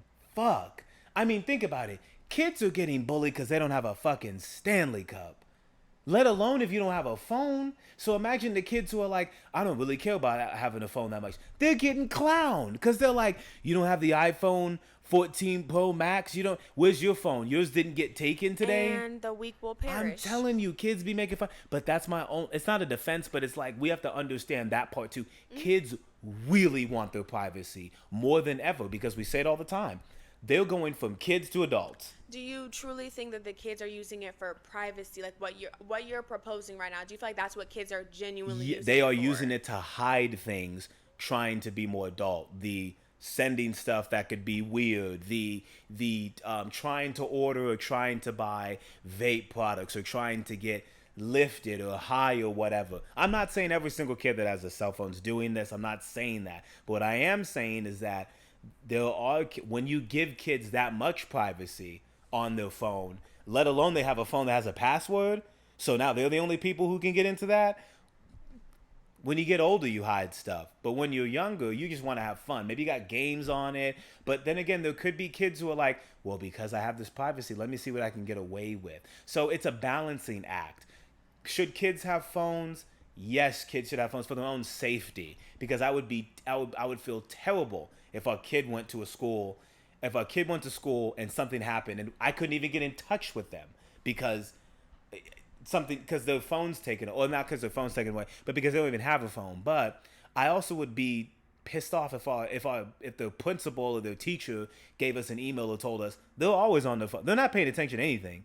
Your kid is on their phone all the time. They're making TikToks, they're tweeting, they're making rude, and it's just like, but it also says like who are they hanging around? There's a lot of factors that lead into this. They always say education is a cycle, and we all have to be active participants in this cycle. Active participants. A teacher can't care when a parent doesn't. Vice versa, you can't. The same way, you can't have administration who doesn't give a fuck about the safety of people, but a principal that does. You all have to go into a circle, Absolutely. and it all has to go through a cycle. Absolutely. Because there's just so many times where administration doesn't care about what's happening to the teachers. The teachers care about the students, but then the students are like, oh, no, fuck. It can be like a feeder system of I don't give a fuck. Yeah, because we can riot now. Like, we don't need to, I don't need to hear about this. I ain't giving her back my phone because my homegirl Monica didn't give her phone. And, it's the whole thing, yeah. It's too much. So that's why it's like, I know a lot of times it's easy for us to be like, oh, blame the parents, because that is easy to do. Because, like, why is your kid on the phone all day? What do you do with them? And that's why they always love asking parents, what do you do with your kid that does not involve any technology? What do you guys do together? Great point. Does your kid see you on the phone all day? And most of them are like, oh, we usually watch a movie that includes TV. Okay, what about, do you guys go out? Do you guys go for walks? Do you guys just have talks about how work was? Are you guys on your phones at dinner? So it's just kind of like, that's kind of where it starts at the home. It always starts with the parents, for sure. And then it has to continue with faculty, because you can't have a great student at home and then, oh, whenever I get into class, no, I'm fucking around because, like, at home, I can't be on my phone, but here I can because y'all don't really care about my education anyway. Exactly. So, it's a balancing act. I think for parents, it should be allowing your kid to have a phone and use it in their own private spaces, but knowing that when you want to hang out, when you want to go out, when you want to eat at dinner, when you want to relax and chill, should not be on your phones when you're doing that. Also, setting those boundaries early too. You shouldn't have them. You shouldn't say you give them a phone. You give them an iPhone 15 for Christmas. They're excited. They're ecstatic. Okay. What I would say is lay down the rules right then and there. No dinner. No phones at dinner. Whenever you come home, I want you to set your phone down for me. Like, I need you to set it down for an hour. I want you to go get dressed. I want you to get snacked. I need you to do your homework. You need to show me your homework before, I give you back this phone. Also, when you're on the phone, no excessive long calls, And now, to some people, they'll be like, oh, that's like really nitpick. But to me, that's what a parent is. Like, I'm sorry, do you want your kid, so you don't want to know anything about what's going on with your kid? Oh, yeah, they're upstairs in their room. I don't know if they're fucking, fighting, playing, or doing their homework. I don't know, because I'm letting them live free. You don't know what the hell that kid's doing on FaceTime. That's what I'm saying. So to me, it's just like, no. And then, like I said, on school, and I would be like, there shouldn't be any, unless you're working on a project that I know about, which I should, because I would hope that they're, obviously we're not parents, but I'd hope that they'd be open enough to tell me what's going on, and maybe I could even help them with it. But like I said, it's all a balancing act of doing the right thing no matter what.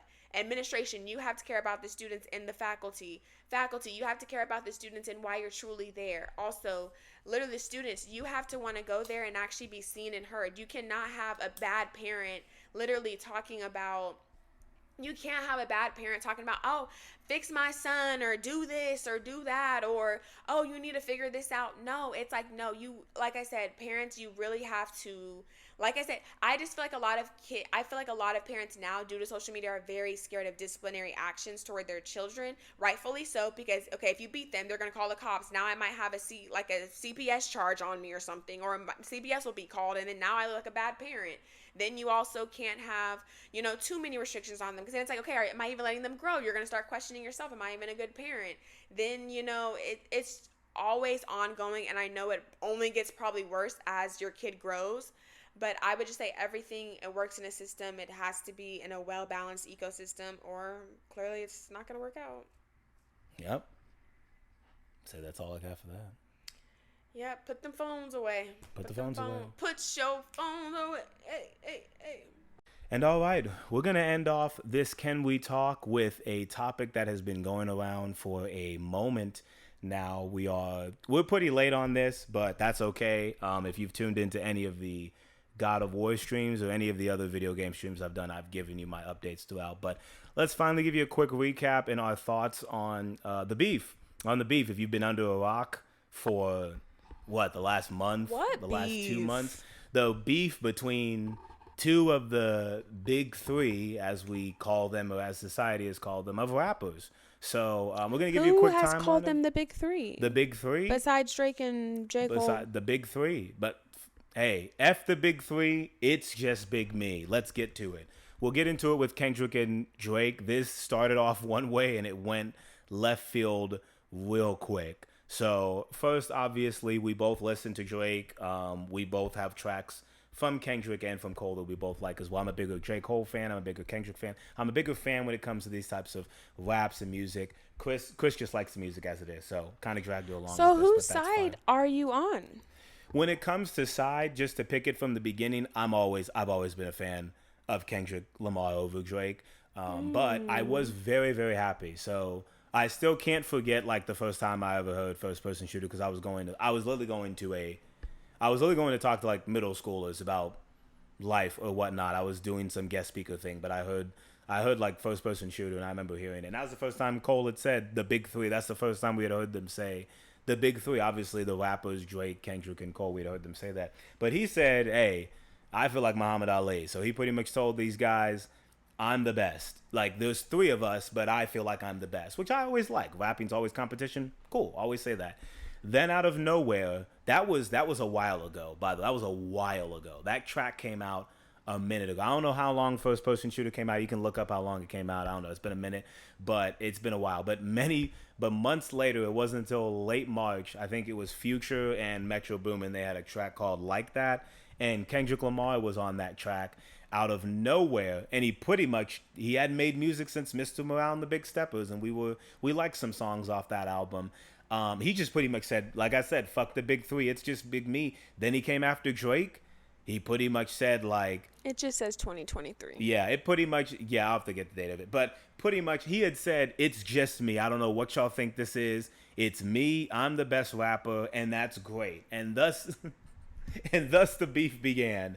And the internet went crazy. Rap heads went crazy. Hip hop fans went crazy. Everybody was waiting for Drake to kind of come back. Kendrick had pretty much said on Like That, not just is he better than you, but he said these two people coming at Cole and Drake, which was interesting. And this is when I feel like Drake should have just never even responded.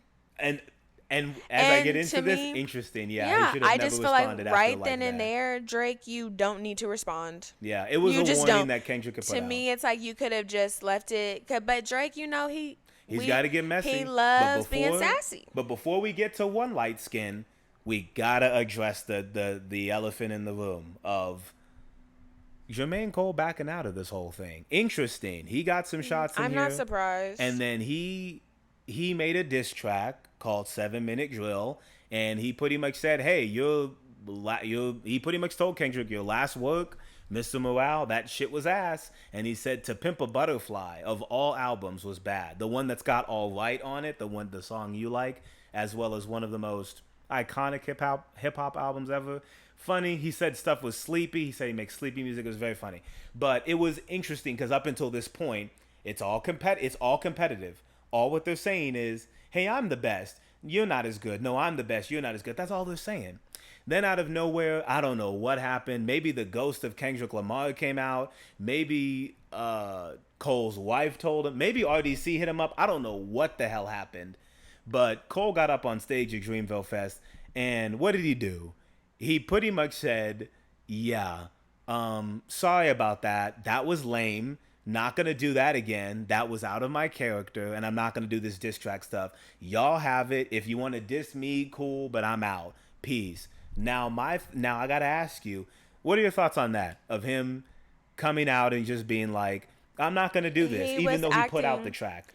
I think he was protecting himself and his sanity moving forward because is he a perfectionist?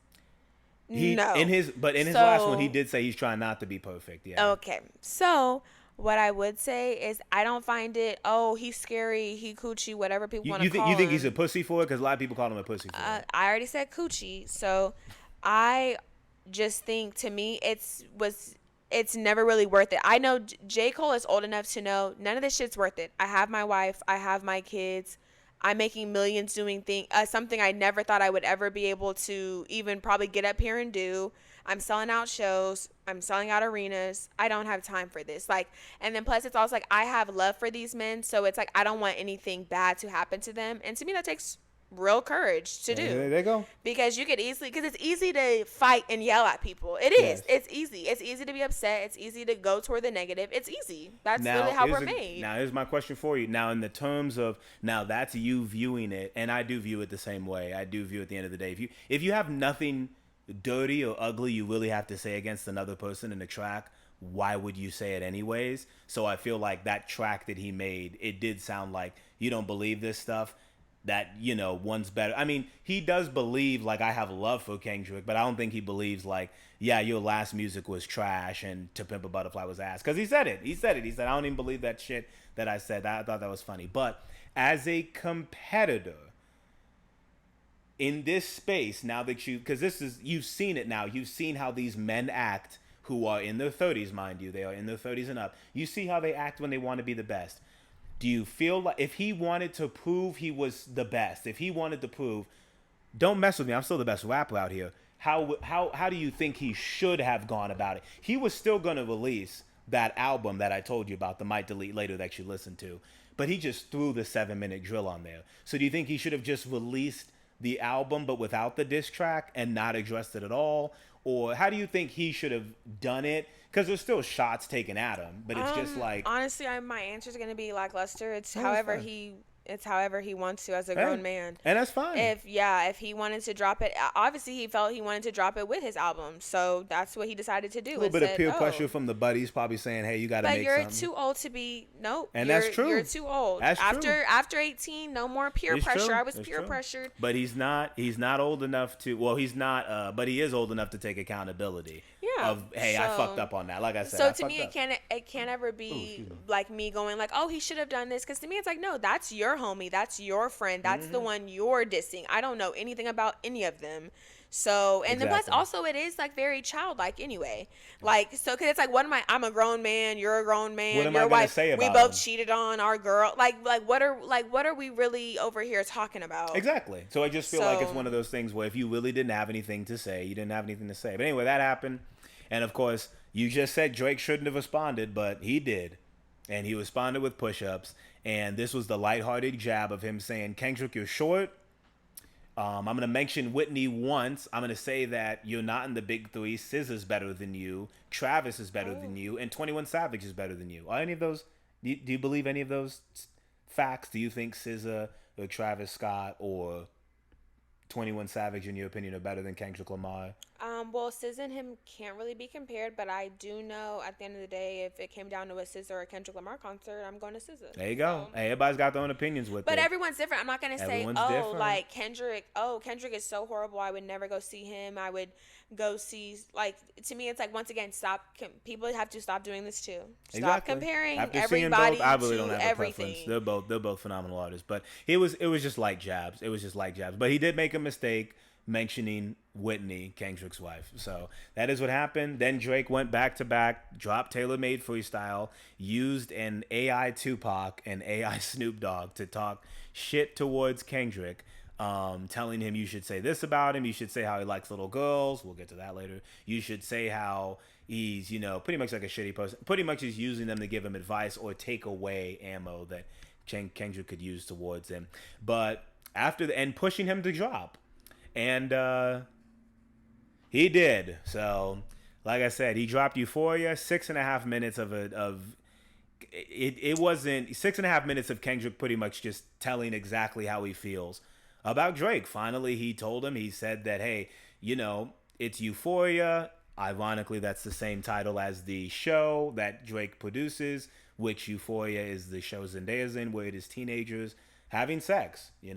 That's what they're doing. Well, it's grown people having sex as teenagers, but yeah, you know what I mean. But as portrayed as. But yeah, teenagers. there's a lot of them. There's a lot of lines and things in here. But Kendrick takes a lot of jabs. He tells him to stay away from talking about the family. It can get ugly.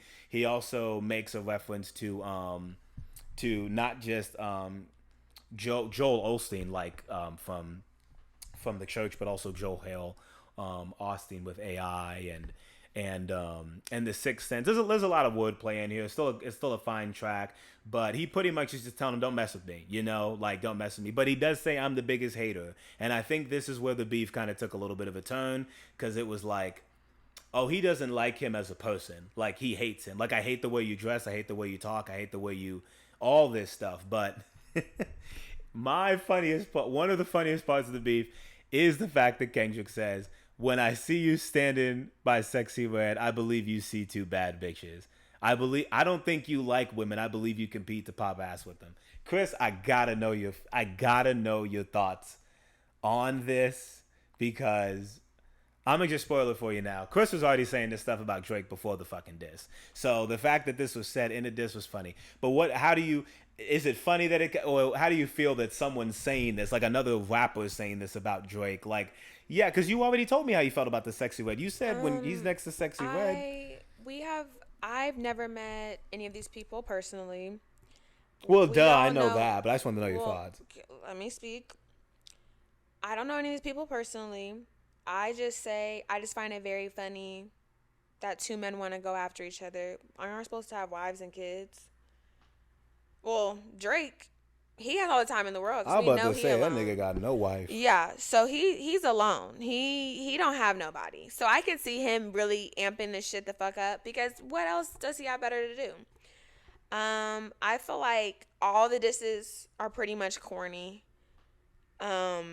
Just because, like I said, it's just we're all too old for this.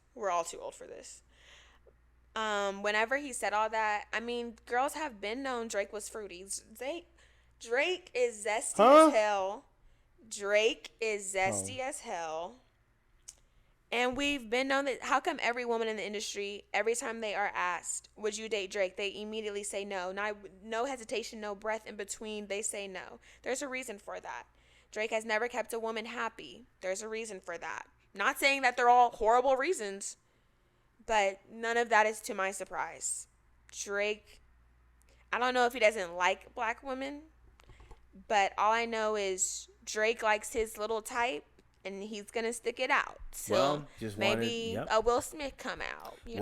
Now, why do we have to mention Will Smith? Because we all know Will That's likes to crazy. get bent We're over. not getting into that. We're not getting into Will But Smith. also, Drake, if you are bisexual, that's okay too.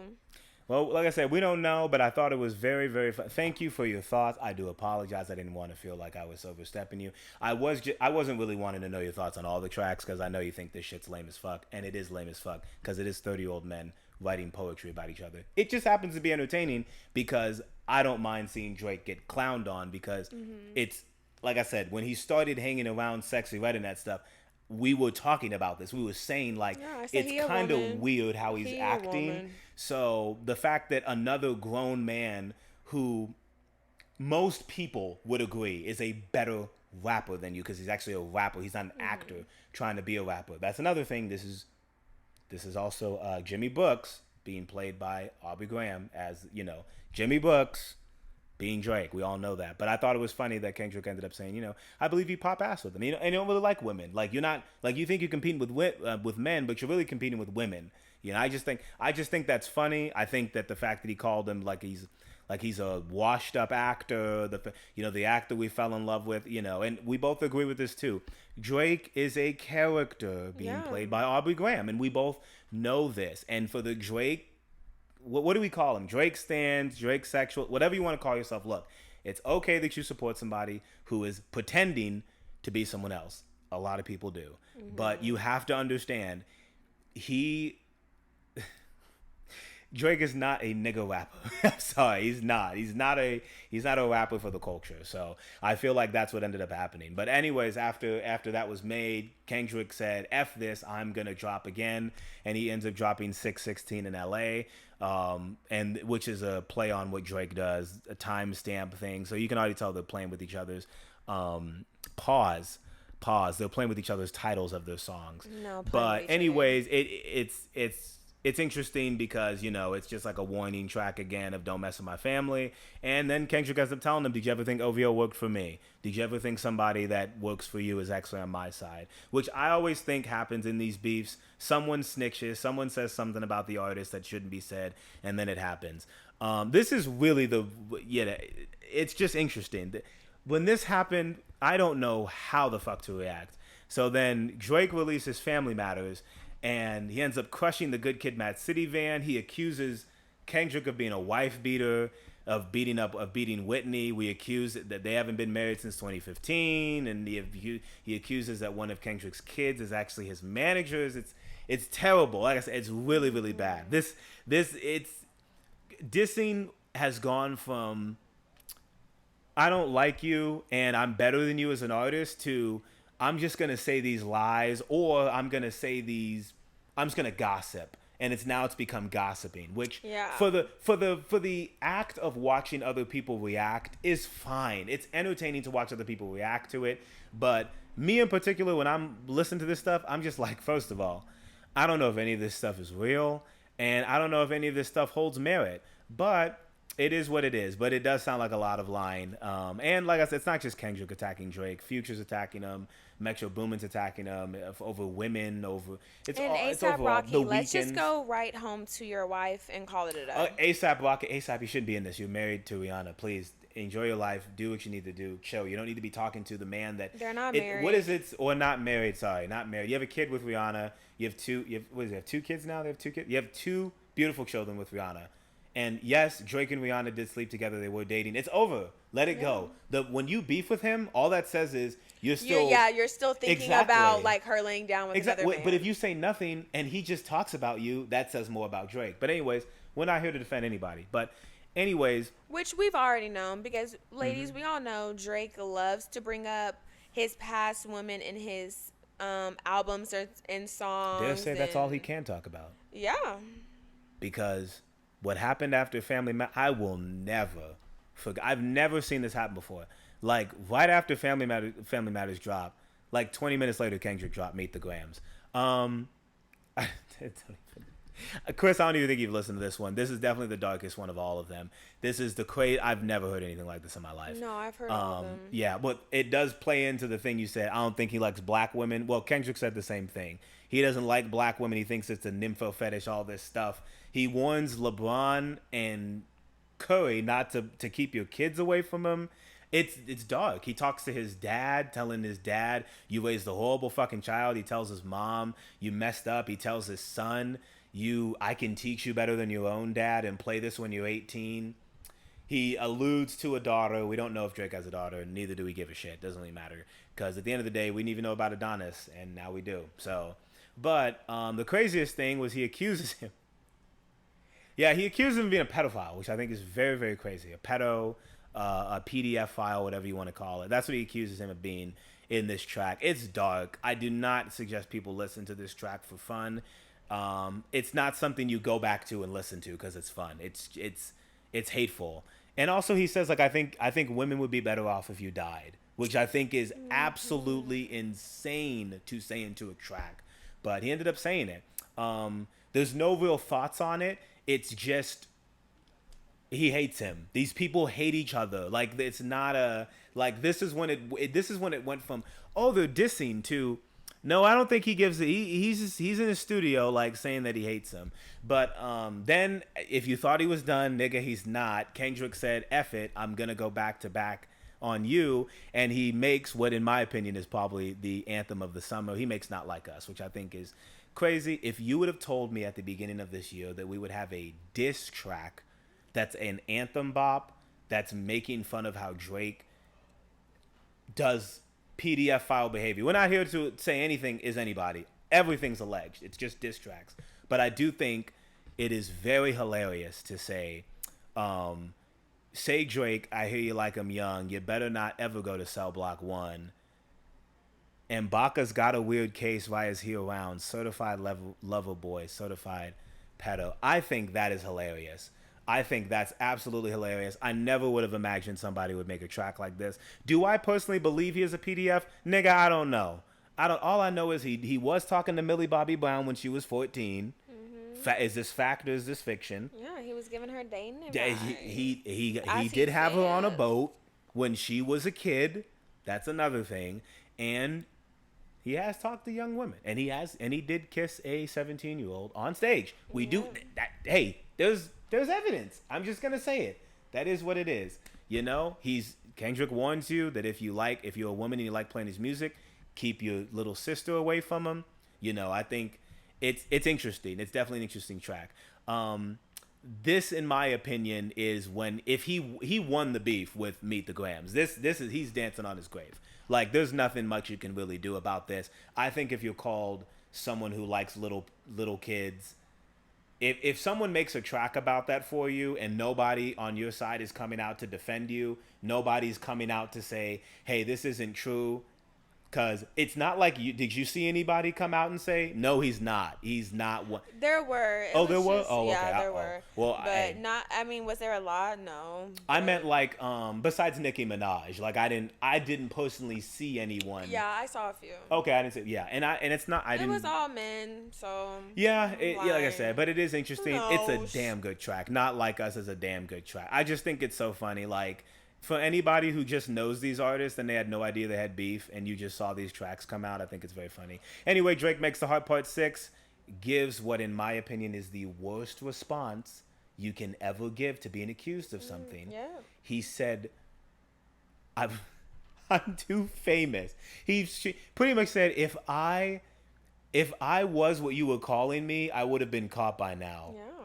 Now there is a whole black man who runs down hotel aisles and beats up his girl who's being accused of these same things, and he's not been put behind bars. And you also can't be too famous to be caught for something. And if you're someone who is famous saying that tells me you probably did it, or you really think something to that extreme. Exactly. Like I said, it's very weird to hear a grown man say, essentially, oh, you called me this? Well, why don't they have proof yet? That's weird. Yeah. That's weird. And if you're someone who thinks that's not weird, you're delusional. You need help. I'm sorry. Now, in my opinion, just to wrap it all up, because everything after this is meaningless. The beef is over. My thoughts on it entirely as it is, because I know Chris is probably not going to ask me any questions on it. When it comes to this in general, look, this was fun. This was a cute little moment for the culture. Oh, okay. Well, whatever questions you do have for me would be great, because like I said, I don't really have any questions for you, because at the end of the day, it's a beef. It's two grown men who are writing poetry about another. And my favorite artist did not get dragged through the mud, and didn't have anything terrible said about them in general, which I think is chill, which I think is cool. At the end of the day, keep your peace. If someone's wanting to beef with you, they're wanting to beef with you. Oh, and shout out Rick Ross for calling Drake BBL Drizzy, and shout out to Metro Boomin for the beat. That was funny. I think BBL Drizzy, that is so fucking funny. The nicknames are hilarious. But Kendrick, if you think Kendrick didn't win this, I don't know what to tell you. At the end of the day, if someone makes an anthem track that can be played in the club, and it is about you being a PDF file, and your response is, where's the evidence? Hey, let that be what it is. But yeah, that's my thoughts on it. Fun, nice. I'm tired of rap beefs having the gossip exposure shit. Like that I'm tired of. We're done with it. We need to stop doing that. If you're paying money for other niggas to find out some beef of your opponent, you're not that good. Yeah. Or you're digging for stuff. Or you're digging for stuff. But I believe Kendrick already had this information. Someone from Drake's team said, hey, here's the info on him. Now, if Drake got some info back and it's true about what Kendrick is doing, look, at the end of the day, you're saying some wild shit about people. One's a woman beater and the other's being called a PDF file. You can't really win the beef, but if it's just a competition of who was the better rapper, who entertained me more with what they were saying and how they said it, it's Kendrick. Is there a better looking man out of this? No. Both of you look a mess. A mess. Like I said, a mess. But then again, at least Kendrick made a whole album addressing his family stuff. Drake, are you gonna make an album addressing how you're not a PDF? No. I don't know. Anyway, let me shut the fuck up now. What were we gonna ask me?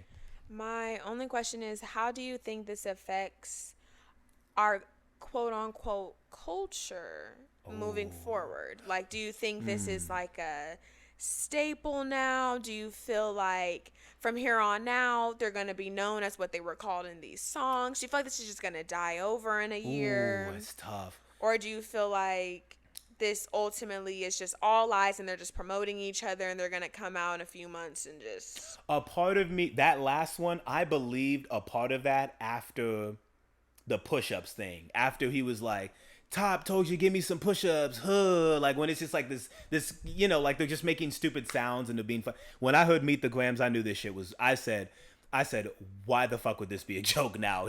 I was like, why would you be saying on a track, LeBron James and Steph Curry, keep your kids away from this man because I think he's messed up. Oh, and I think the embassy, I think his house is going to get raided in the future, like how Diddy's is. Crazy. Like I said, why would you say this?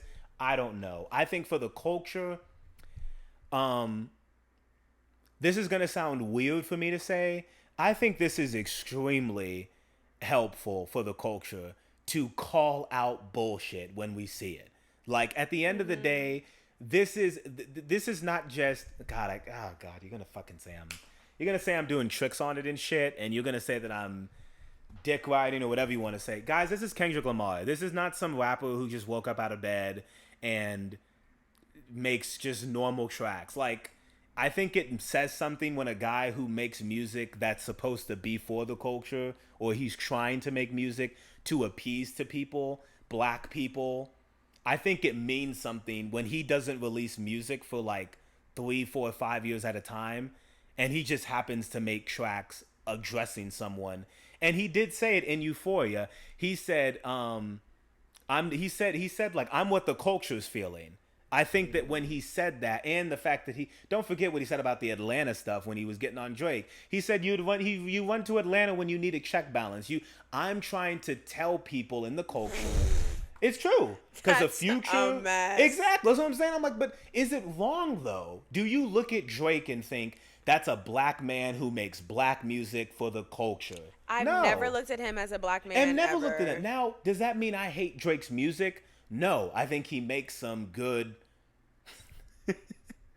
I think he makes good shopping with an edge music. Or Instagram quotes music. But do I go to Drake's music to be uplifted as a black person in society? No. Fuck no. That's why I go to Cole and Kendrick and other rappers. But I do think it's good for the culture to have a rapper who's black. They're both black. Don't think I'm not calling Drake black. Drake does have black in him. I'm just saying. Kendrick... Fuck it. He's more black. I'm sorry. He's more black. He's more black. He is. He's more for the culture. Kendrick's fully black. He's fully black, yes. But I'm saying Drake like his music, mixed. what he stands for, it stands for trying to move the culture and trying to move the needle for us to get better at who we are just as black people in general. I think that it does say something very profound that he wants to call out Drake for what it is. That you're an actor, that you try on being black as a costume. And it's like we need to call this out. Like we need to call things out as it is. We shouldn't let people try on being black as a costume. Mm-hmm. I'm tired of it. Aren't you tired of it? Because it's not just Drake. There's tons of people who do this, by the way. That's My Baby. That's My Juice. There's another one with Ariana Grande. Like when you want to appeal to the culture, it just hurts when you don't give back to it. So it's like when Kendrick says, yeah, you go to Atlanta and you go to Future and you go to Lil Baby and you go to all he's right. I don't see you coming back and doing anything for the culture as it is. So I do think it's fitting that the best cultural anthem we have is Certified Lover Boy, Certified PDF. But you know what's funny about that? He says Trying to strike a chord and it's probably A minor. I think that's funnier. It's funny because Drake will he'll say Drake comes back and doesn't do anything. But what culture do you think he gives his money to? His hometown, Canada, which he always does. Yes. So that's why I said Kendrick. I get what I get what he's saying, because it's like you always want to profit off of us, but you don't give us anything back because you use it as like and as he a did costume. say that he did say Canadians try to come over to replicate the replicate LA thing. Like you can't, like Canada doesn't have what the LA hip hop scene does, like course. Which is like it's literally built on racism. It's built on oppression and drug wars, and so like when a gentrification. Canadian comes in and does it, it's like why don't you talk about the things that's going on in yours? But you're kind of coming across like, how can you say I'm the best rapper, I do this stuff, I'm the best at this? You're a great hit maker, you can make hits. But I do think, to answer your question fully, up until this point, many people knew Drake as, oh, he'll make hits, he'll get his numbers, he'll do all this. What does it say now? If he's a hit maker, what does it say now that Kendrick made all the hits? He's broken all his records, by the way. All these diss tracks that Kendrick has made, Not Like Us, all those, they've broken every single day streaming, single day record, most streams for a rap. He's everything Drake did to be called the hit maker.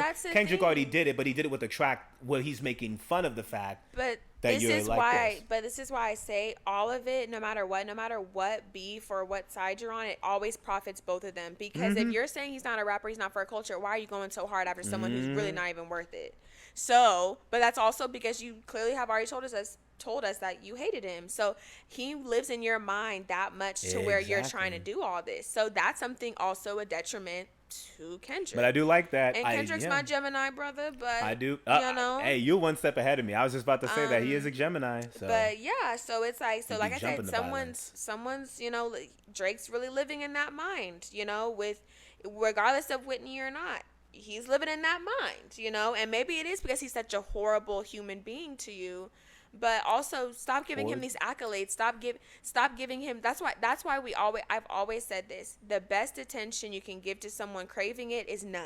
Exactly, and I feel like for a long time, Kendrick tried to give, and this was none. His probably breaking point. Yeah, and I feel like that he crashed out. I feel like like I said, when you get on a track and you say, women would be better, or women would be off better if he was dead, I think that says you've crashed out, essentially. Even though a couple of tracks ago you did say, I still love when you see success, and it's everything with me is blessed. Like I said, how can you go from that? But I do think, in general, we'll end it off with these. We'll end it off asking each other this: how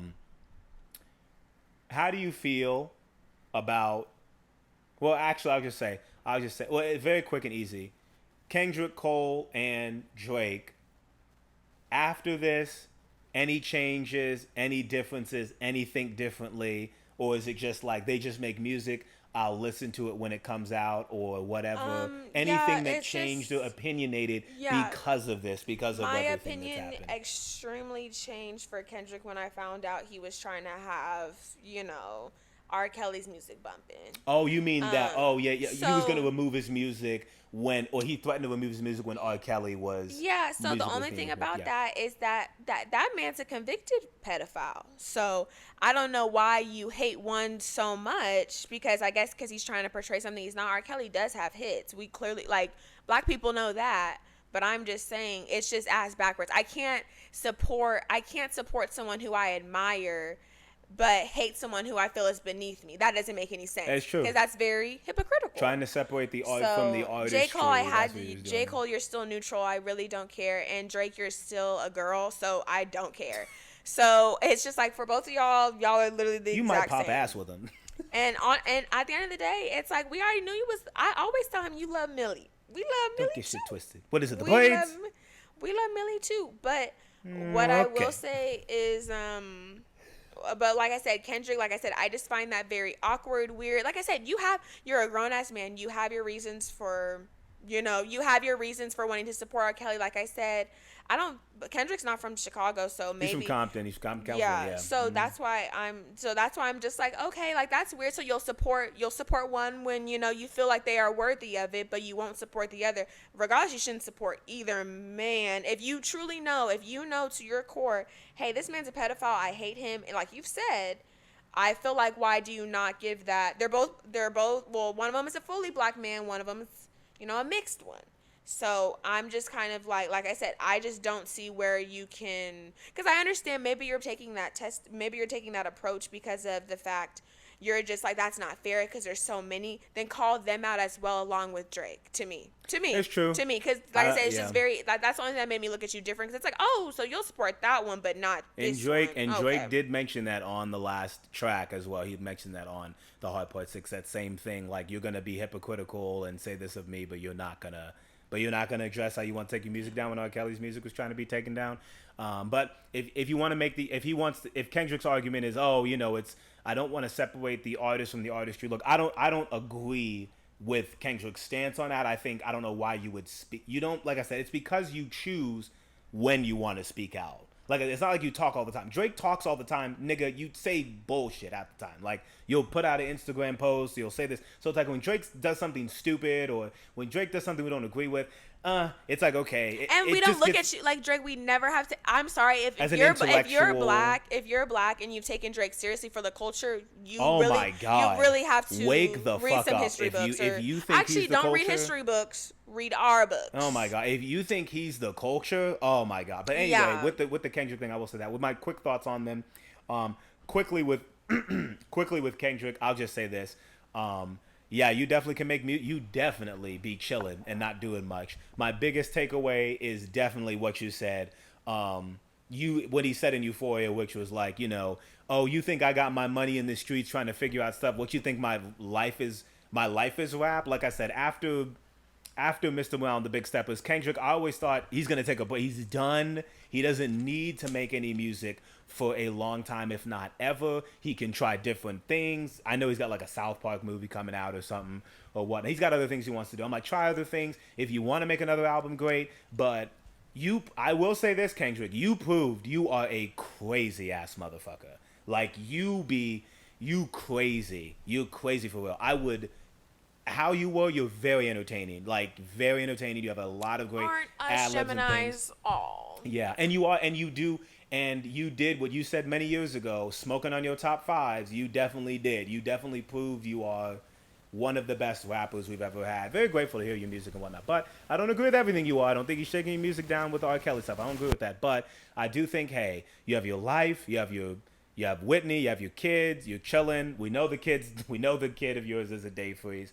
So you don't need to go into things like that. However, I did see this coming because back on the Mr. Morale, he did say, it was, I forget which track it was. I got to remember. Well, I'll remember it later. But he did say, I think it was Father Time. He said something like, I saw Kanye and Drake making up. I guess I'm not as mature as them. So even he back then, like, I think that's what he's battling is he wants to, you know, he can't just be the big three. He does like that hard, I gotta be the best thing. Like he likes the Tupac, Biggie, real beef. Like I'm the number one. Like, why would you say I'm top three? So I do think that's why he said fuck the big three. It's a thing. I like hearing it. It's fine. It's a competitive thing. But I do think eventually it can stop you from collaborating, because in my opinion, after hearing First Person Shooter, now I'm like, fuck, I wish I had all three of them on there, but now I know you don't fuck with Drake. But also I will say, you know, Kendrick, if that's how you chose, because like I always say, it's not anyone's decision but your own to facilitate how you should feel towards something, or how you view, if you want to be the best, how you react to something. You exactly. Can't sit up here and say, oh, if that lady hit me, I would have not done all that. You don't know what you would have done until you were that person that got hit. So don't try to ridicule me for my decisions. Exactly. When you don't even know what you would have done. Yeah, but I do know is if you're gonna make another album, great, address a lot of things if you need to. But like I said, I'm always grateful for his music. Drake is after this. It's not like I can't not listen to your music, but I will say this: the fact I already knew about the Millie Bobby Brown stuff, it just shows you what we as a society allow. Mm-hmm. Like, we really allowed this to happen, like, for so long. And it's like, will he be taken down? Will he be raided? I don't know. All of our parents allowing Jay-Z to be with Beyonce. Inappropriate. Very inappropriate. Beehive, please. I'm sorry. Beehive, please don't come after us. Don't come after us. No, we love Beyonce. We love Beyonce. We just don't know about that. Please. Yes, but I will say this for Drake, my nigga. I've heard a bunch of people. That's not just Kendrick. I've heard other people white, black, Hispanic. I've had other people who are entertainers. They do TikToks. They do, well, not TikTok. They do entertainers, but they do a whole bunch of different content. They do entertainers? They do all these different bits of content who work either close with them or they've known them, and they're like, yeah, it's about, they say it's a matter of time with him, which is, when people say that about you, that's not good. Rico! That's not good. I just know this. I won't be surprised if we are at work one day or we're out and someone says, oh my God, Drake's house is getting raided or something. I won't be surprised. Or if you leave the country and we don't see you back in the U.S. for a long time, I won't be surprised. But ladies, I already had said this. Me and my sister talk about this all the time. If a man can't keep just like how they love to say to us, like, oh, you can't keep a man. You can't keep a man.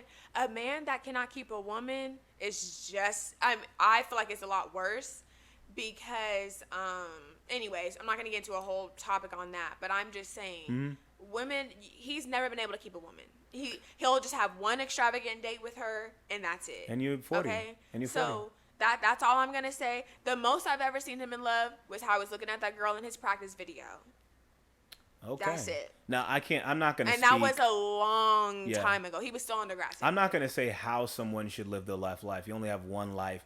And to think that you only have one life and Drake, this is your life, it's crazy. And you always say more life, more life, more life. It's like, nah, nigga. You kind of like them when they don't. Lil Wayne, you need to. You kind of like them when please they get your got artists, Lil Wayne, to the front. Please get your artists. Oh yeah, and we already know you slept with Lil Wayne's girl. Like that's been confirmed. But at the end of the day, if you are known as a guy who you befriend guys and you sleep with their wives, you sleep with their girlfriends, you routinely do this, you routinely kind of bring friends in to sleep with them, and you do sleep with little girls, or you do talk to little girls, and you do if you are known for all of these things and this is what you do, nigga, turn yourself in. Because I'm telling you right now, if you think it was bad now, it's only gonna get worse. And the only reason I say this is it's gonna get worse because Kendrick told you I'm not like us. The rabbit hole goes deep, and if another nigga tells you, yeah, the rabbit hole, he's got more stuff on you. And if you don't have more stuff on him, stay away. This is my biggest advice for Drake. Drake, stop fucking mentioning people's wives in diss tracks. Stop. You did it with Pusha T, and then we all found out you got Adonis. And now you do it with Kendrick, and whether the daughter is real or not, nigga, I don't know. You could be Nick Cannon out here just pretending like you don't got all these kids. I think that's what I think. That's my biggest takeaway. I think Drake has more kids he hides from people, and we just saw one of them get exposed. But I do feel like there's other women who have kids from Drake, and they're like, he won't claim this one. Damn, Sophie knows better, got lucky. That's because regardless, y'all, what he said, he's a rich baby daddy. He is not a father. And he's always said that. He's not a father. And ladies, I didn't even we all think know about that it too. like that. He's I a didn't rich even baby think about daddy. it He's like not that. someone's father. He might have all these kids. He's Adonis' just like dad. Nick Cannon. You are a baby dad. You are not a father. Oof. Maybe to Mariah kids, but to majority of hopefully Nick do seem like he be taking care of his kids, so at least he got that. But he be talking about them. He owns them. I'll say that. All 10, 12 of them. He definitely says he has on them. But yeah. But I'll get off that with Drake. I don't really. And men, Good stop. luck. I'm sorry to say this. This is what made it even the corniest of corn. Whenever a lot of these men are coming after him because, he slept with my chick. He slept with this. He slept with. If Drake's sleeping with all these women, baby, they were never yours. Exactly. So let's get that because, like I said, men love to say pick better, choose better. Exactly. You got to do the That's same another thing, thing. That's another thing. Stop acting like just because a woman lets you take her out and lets you, hit both of her holes does not mean that's yours. Okay. Unfortunately. But I will say this in conclusion with Drake. Drake, you were accused of being a PDF file, and your response, you have a track now that is going to be played in the summer, and it is going to be played in the clubs. Because DJ Mustard hit that shit when it came to Not Like Us. It is going to be played where you do have a summer anthem that is making fun of the fact that you are being allegedly called a PDF file. That song, you can't cease and desist it. You can't delete it. You can't pull a J. Cole on that shit. Ain't no might delete later. He ain't pulling that shit out. That song's going to be there forever. Forever. We're always going to have a song. Do I believe you are one? After the Heart Part 6, when you said, I'm too rich for this, yeah, nigga, I do. I ain't even gonna hold you. I know I said early on in this thing, I probably don't. I'm going full in saying I will not be surprised when you are caught with something. Because there's no way you say that on a track and you release it saying I'm too rich for this and shit like that. Anyway, that is what it is. With Cole, it's the same shit it's always been. He is a fucking light-skinned nigga who makes music, and does his skin tone have to do? And with he is because people want to make it a skin color. I'm just playing, but I do think it's funny. We're all just waiting for the fall off. I just want to know what it is you have to do next for your last album. Be done with music. If you want to move on, do what you need to do. And honestly, if you did get in a beef with Kendrick, he probably would end up just saying how ass you were at basketball at like 37 or something. Like, I don't know what the fuck they would be yelling at each other about. Oh, my album better than yours. No, I play basketball. Oh, you 5'8". I don't know what they would say, but I do hope, Cole, you probably shouldn't have Drake on your Fall Off album, but it would be nice to see Kendrick on there. That would be very cool. No, I would love if J. they Cole, did something together. That would. Cole, Now you don't have to have said, either of them on there. No, but J. Cole, at the end of the day, you said these are your homies. You did. You don't care, so. Yeah, he's right. And that's why I always say to people, nigga want blood. all this is coming out and whatnot. But at the end of the day, every single human has skeletons in the closet. Absolutely. And every human has made wrongs. I'm not vouching this for either of them. Like I said, I don't know them. So what I will say is, in terms, I understand basically nowadays you are now forced to strip the sound of the artist away from the artist because all these people are horrible. Almost majority all of them are horrible. Yeah, strip their character away from them. So it's just kind of like or not their character, but like you have to separate the music from the person. Because majority of the times, ladies, a lot of the rappers we listen to hate us. They do. They hate women, and I literally mean women. I don't mean just black women. I don't just mean white women. I don't just mean Mexican women. A lot of these men hate us. They do. They would wish for us to be dead if they could. Sorry to say, to us, right? But I would and a lot of these women don't fuck with you either. And they would let you get hurt in 20 seconds if they could. So that's why it's like, we got it, that celebrity shit, the stars get to twinkling and we can't see no more. These are humans. Yes, these are humans. They have their own skeletons. And we're all on the same rock. And don't think I'm sitting here praising one artist over any of the big three. At the end of the day, the whole reason why I even like these artists is because of how their music can make me feel at certain parts in my life. I just so happen to have them ranked because one of them I connected with more than the others. And that's how a lot of people are. But universally, they are considered the big three, as it is. Whoever you have at the end of all this, if you're still a Drake fan after all this, look, all I know is if he does end up being caught with something, don't switch up and say you were never a fan. That shit would happen. Be like, I was never a fan of him. Kids are always gonna do that. It's like just admit that you were wrong. So if you're fans of any of these people, hey, it is what it is. We just wanted to address it, get out the way. We probably won't see this shit again for a very long time because I don't think that they have the time or the energy to do all this shit again. But anyway, appreciate you guys for tuning in with us for this Can We Talk. Make sure to go to your section that you wanted to hear if you wanted to hear it. Let us know in the comments below what you want to hear next time. These are going to be very few and far in between, y'all. We are. But love you guys as always. Make sure to like, comment, and subscribe. As always, this has been Zay here with Chris. This has been the Can We Talk on the Zay's World channel. Peace out and see you guys later.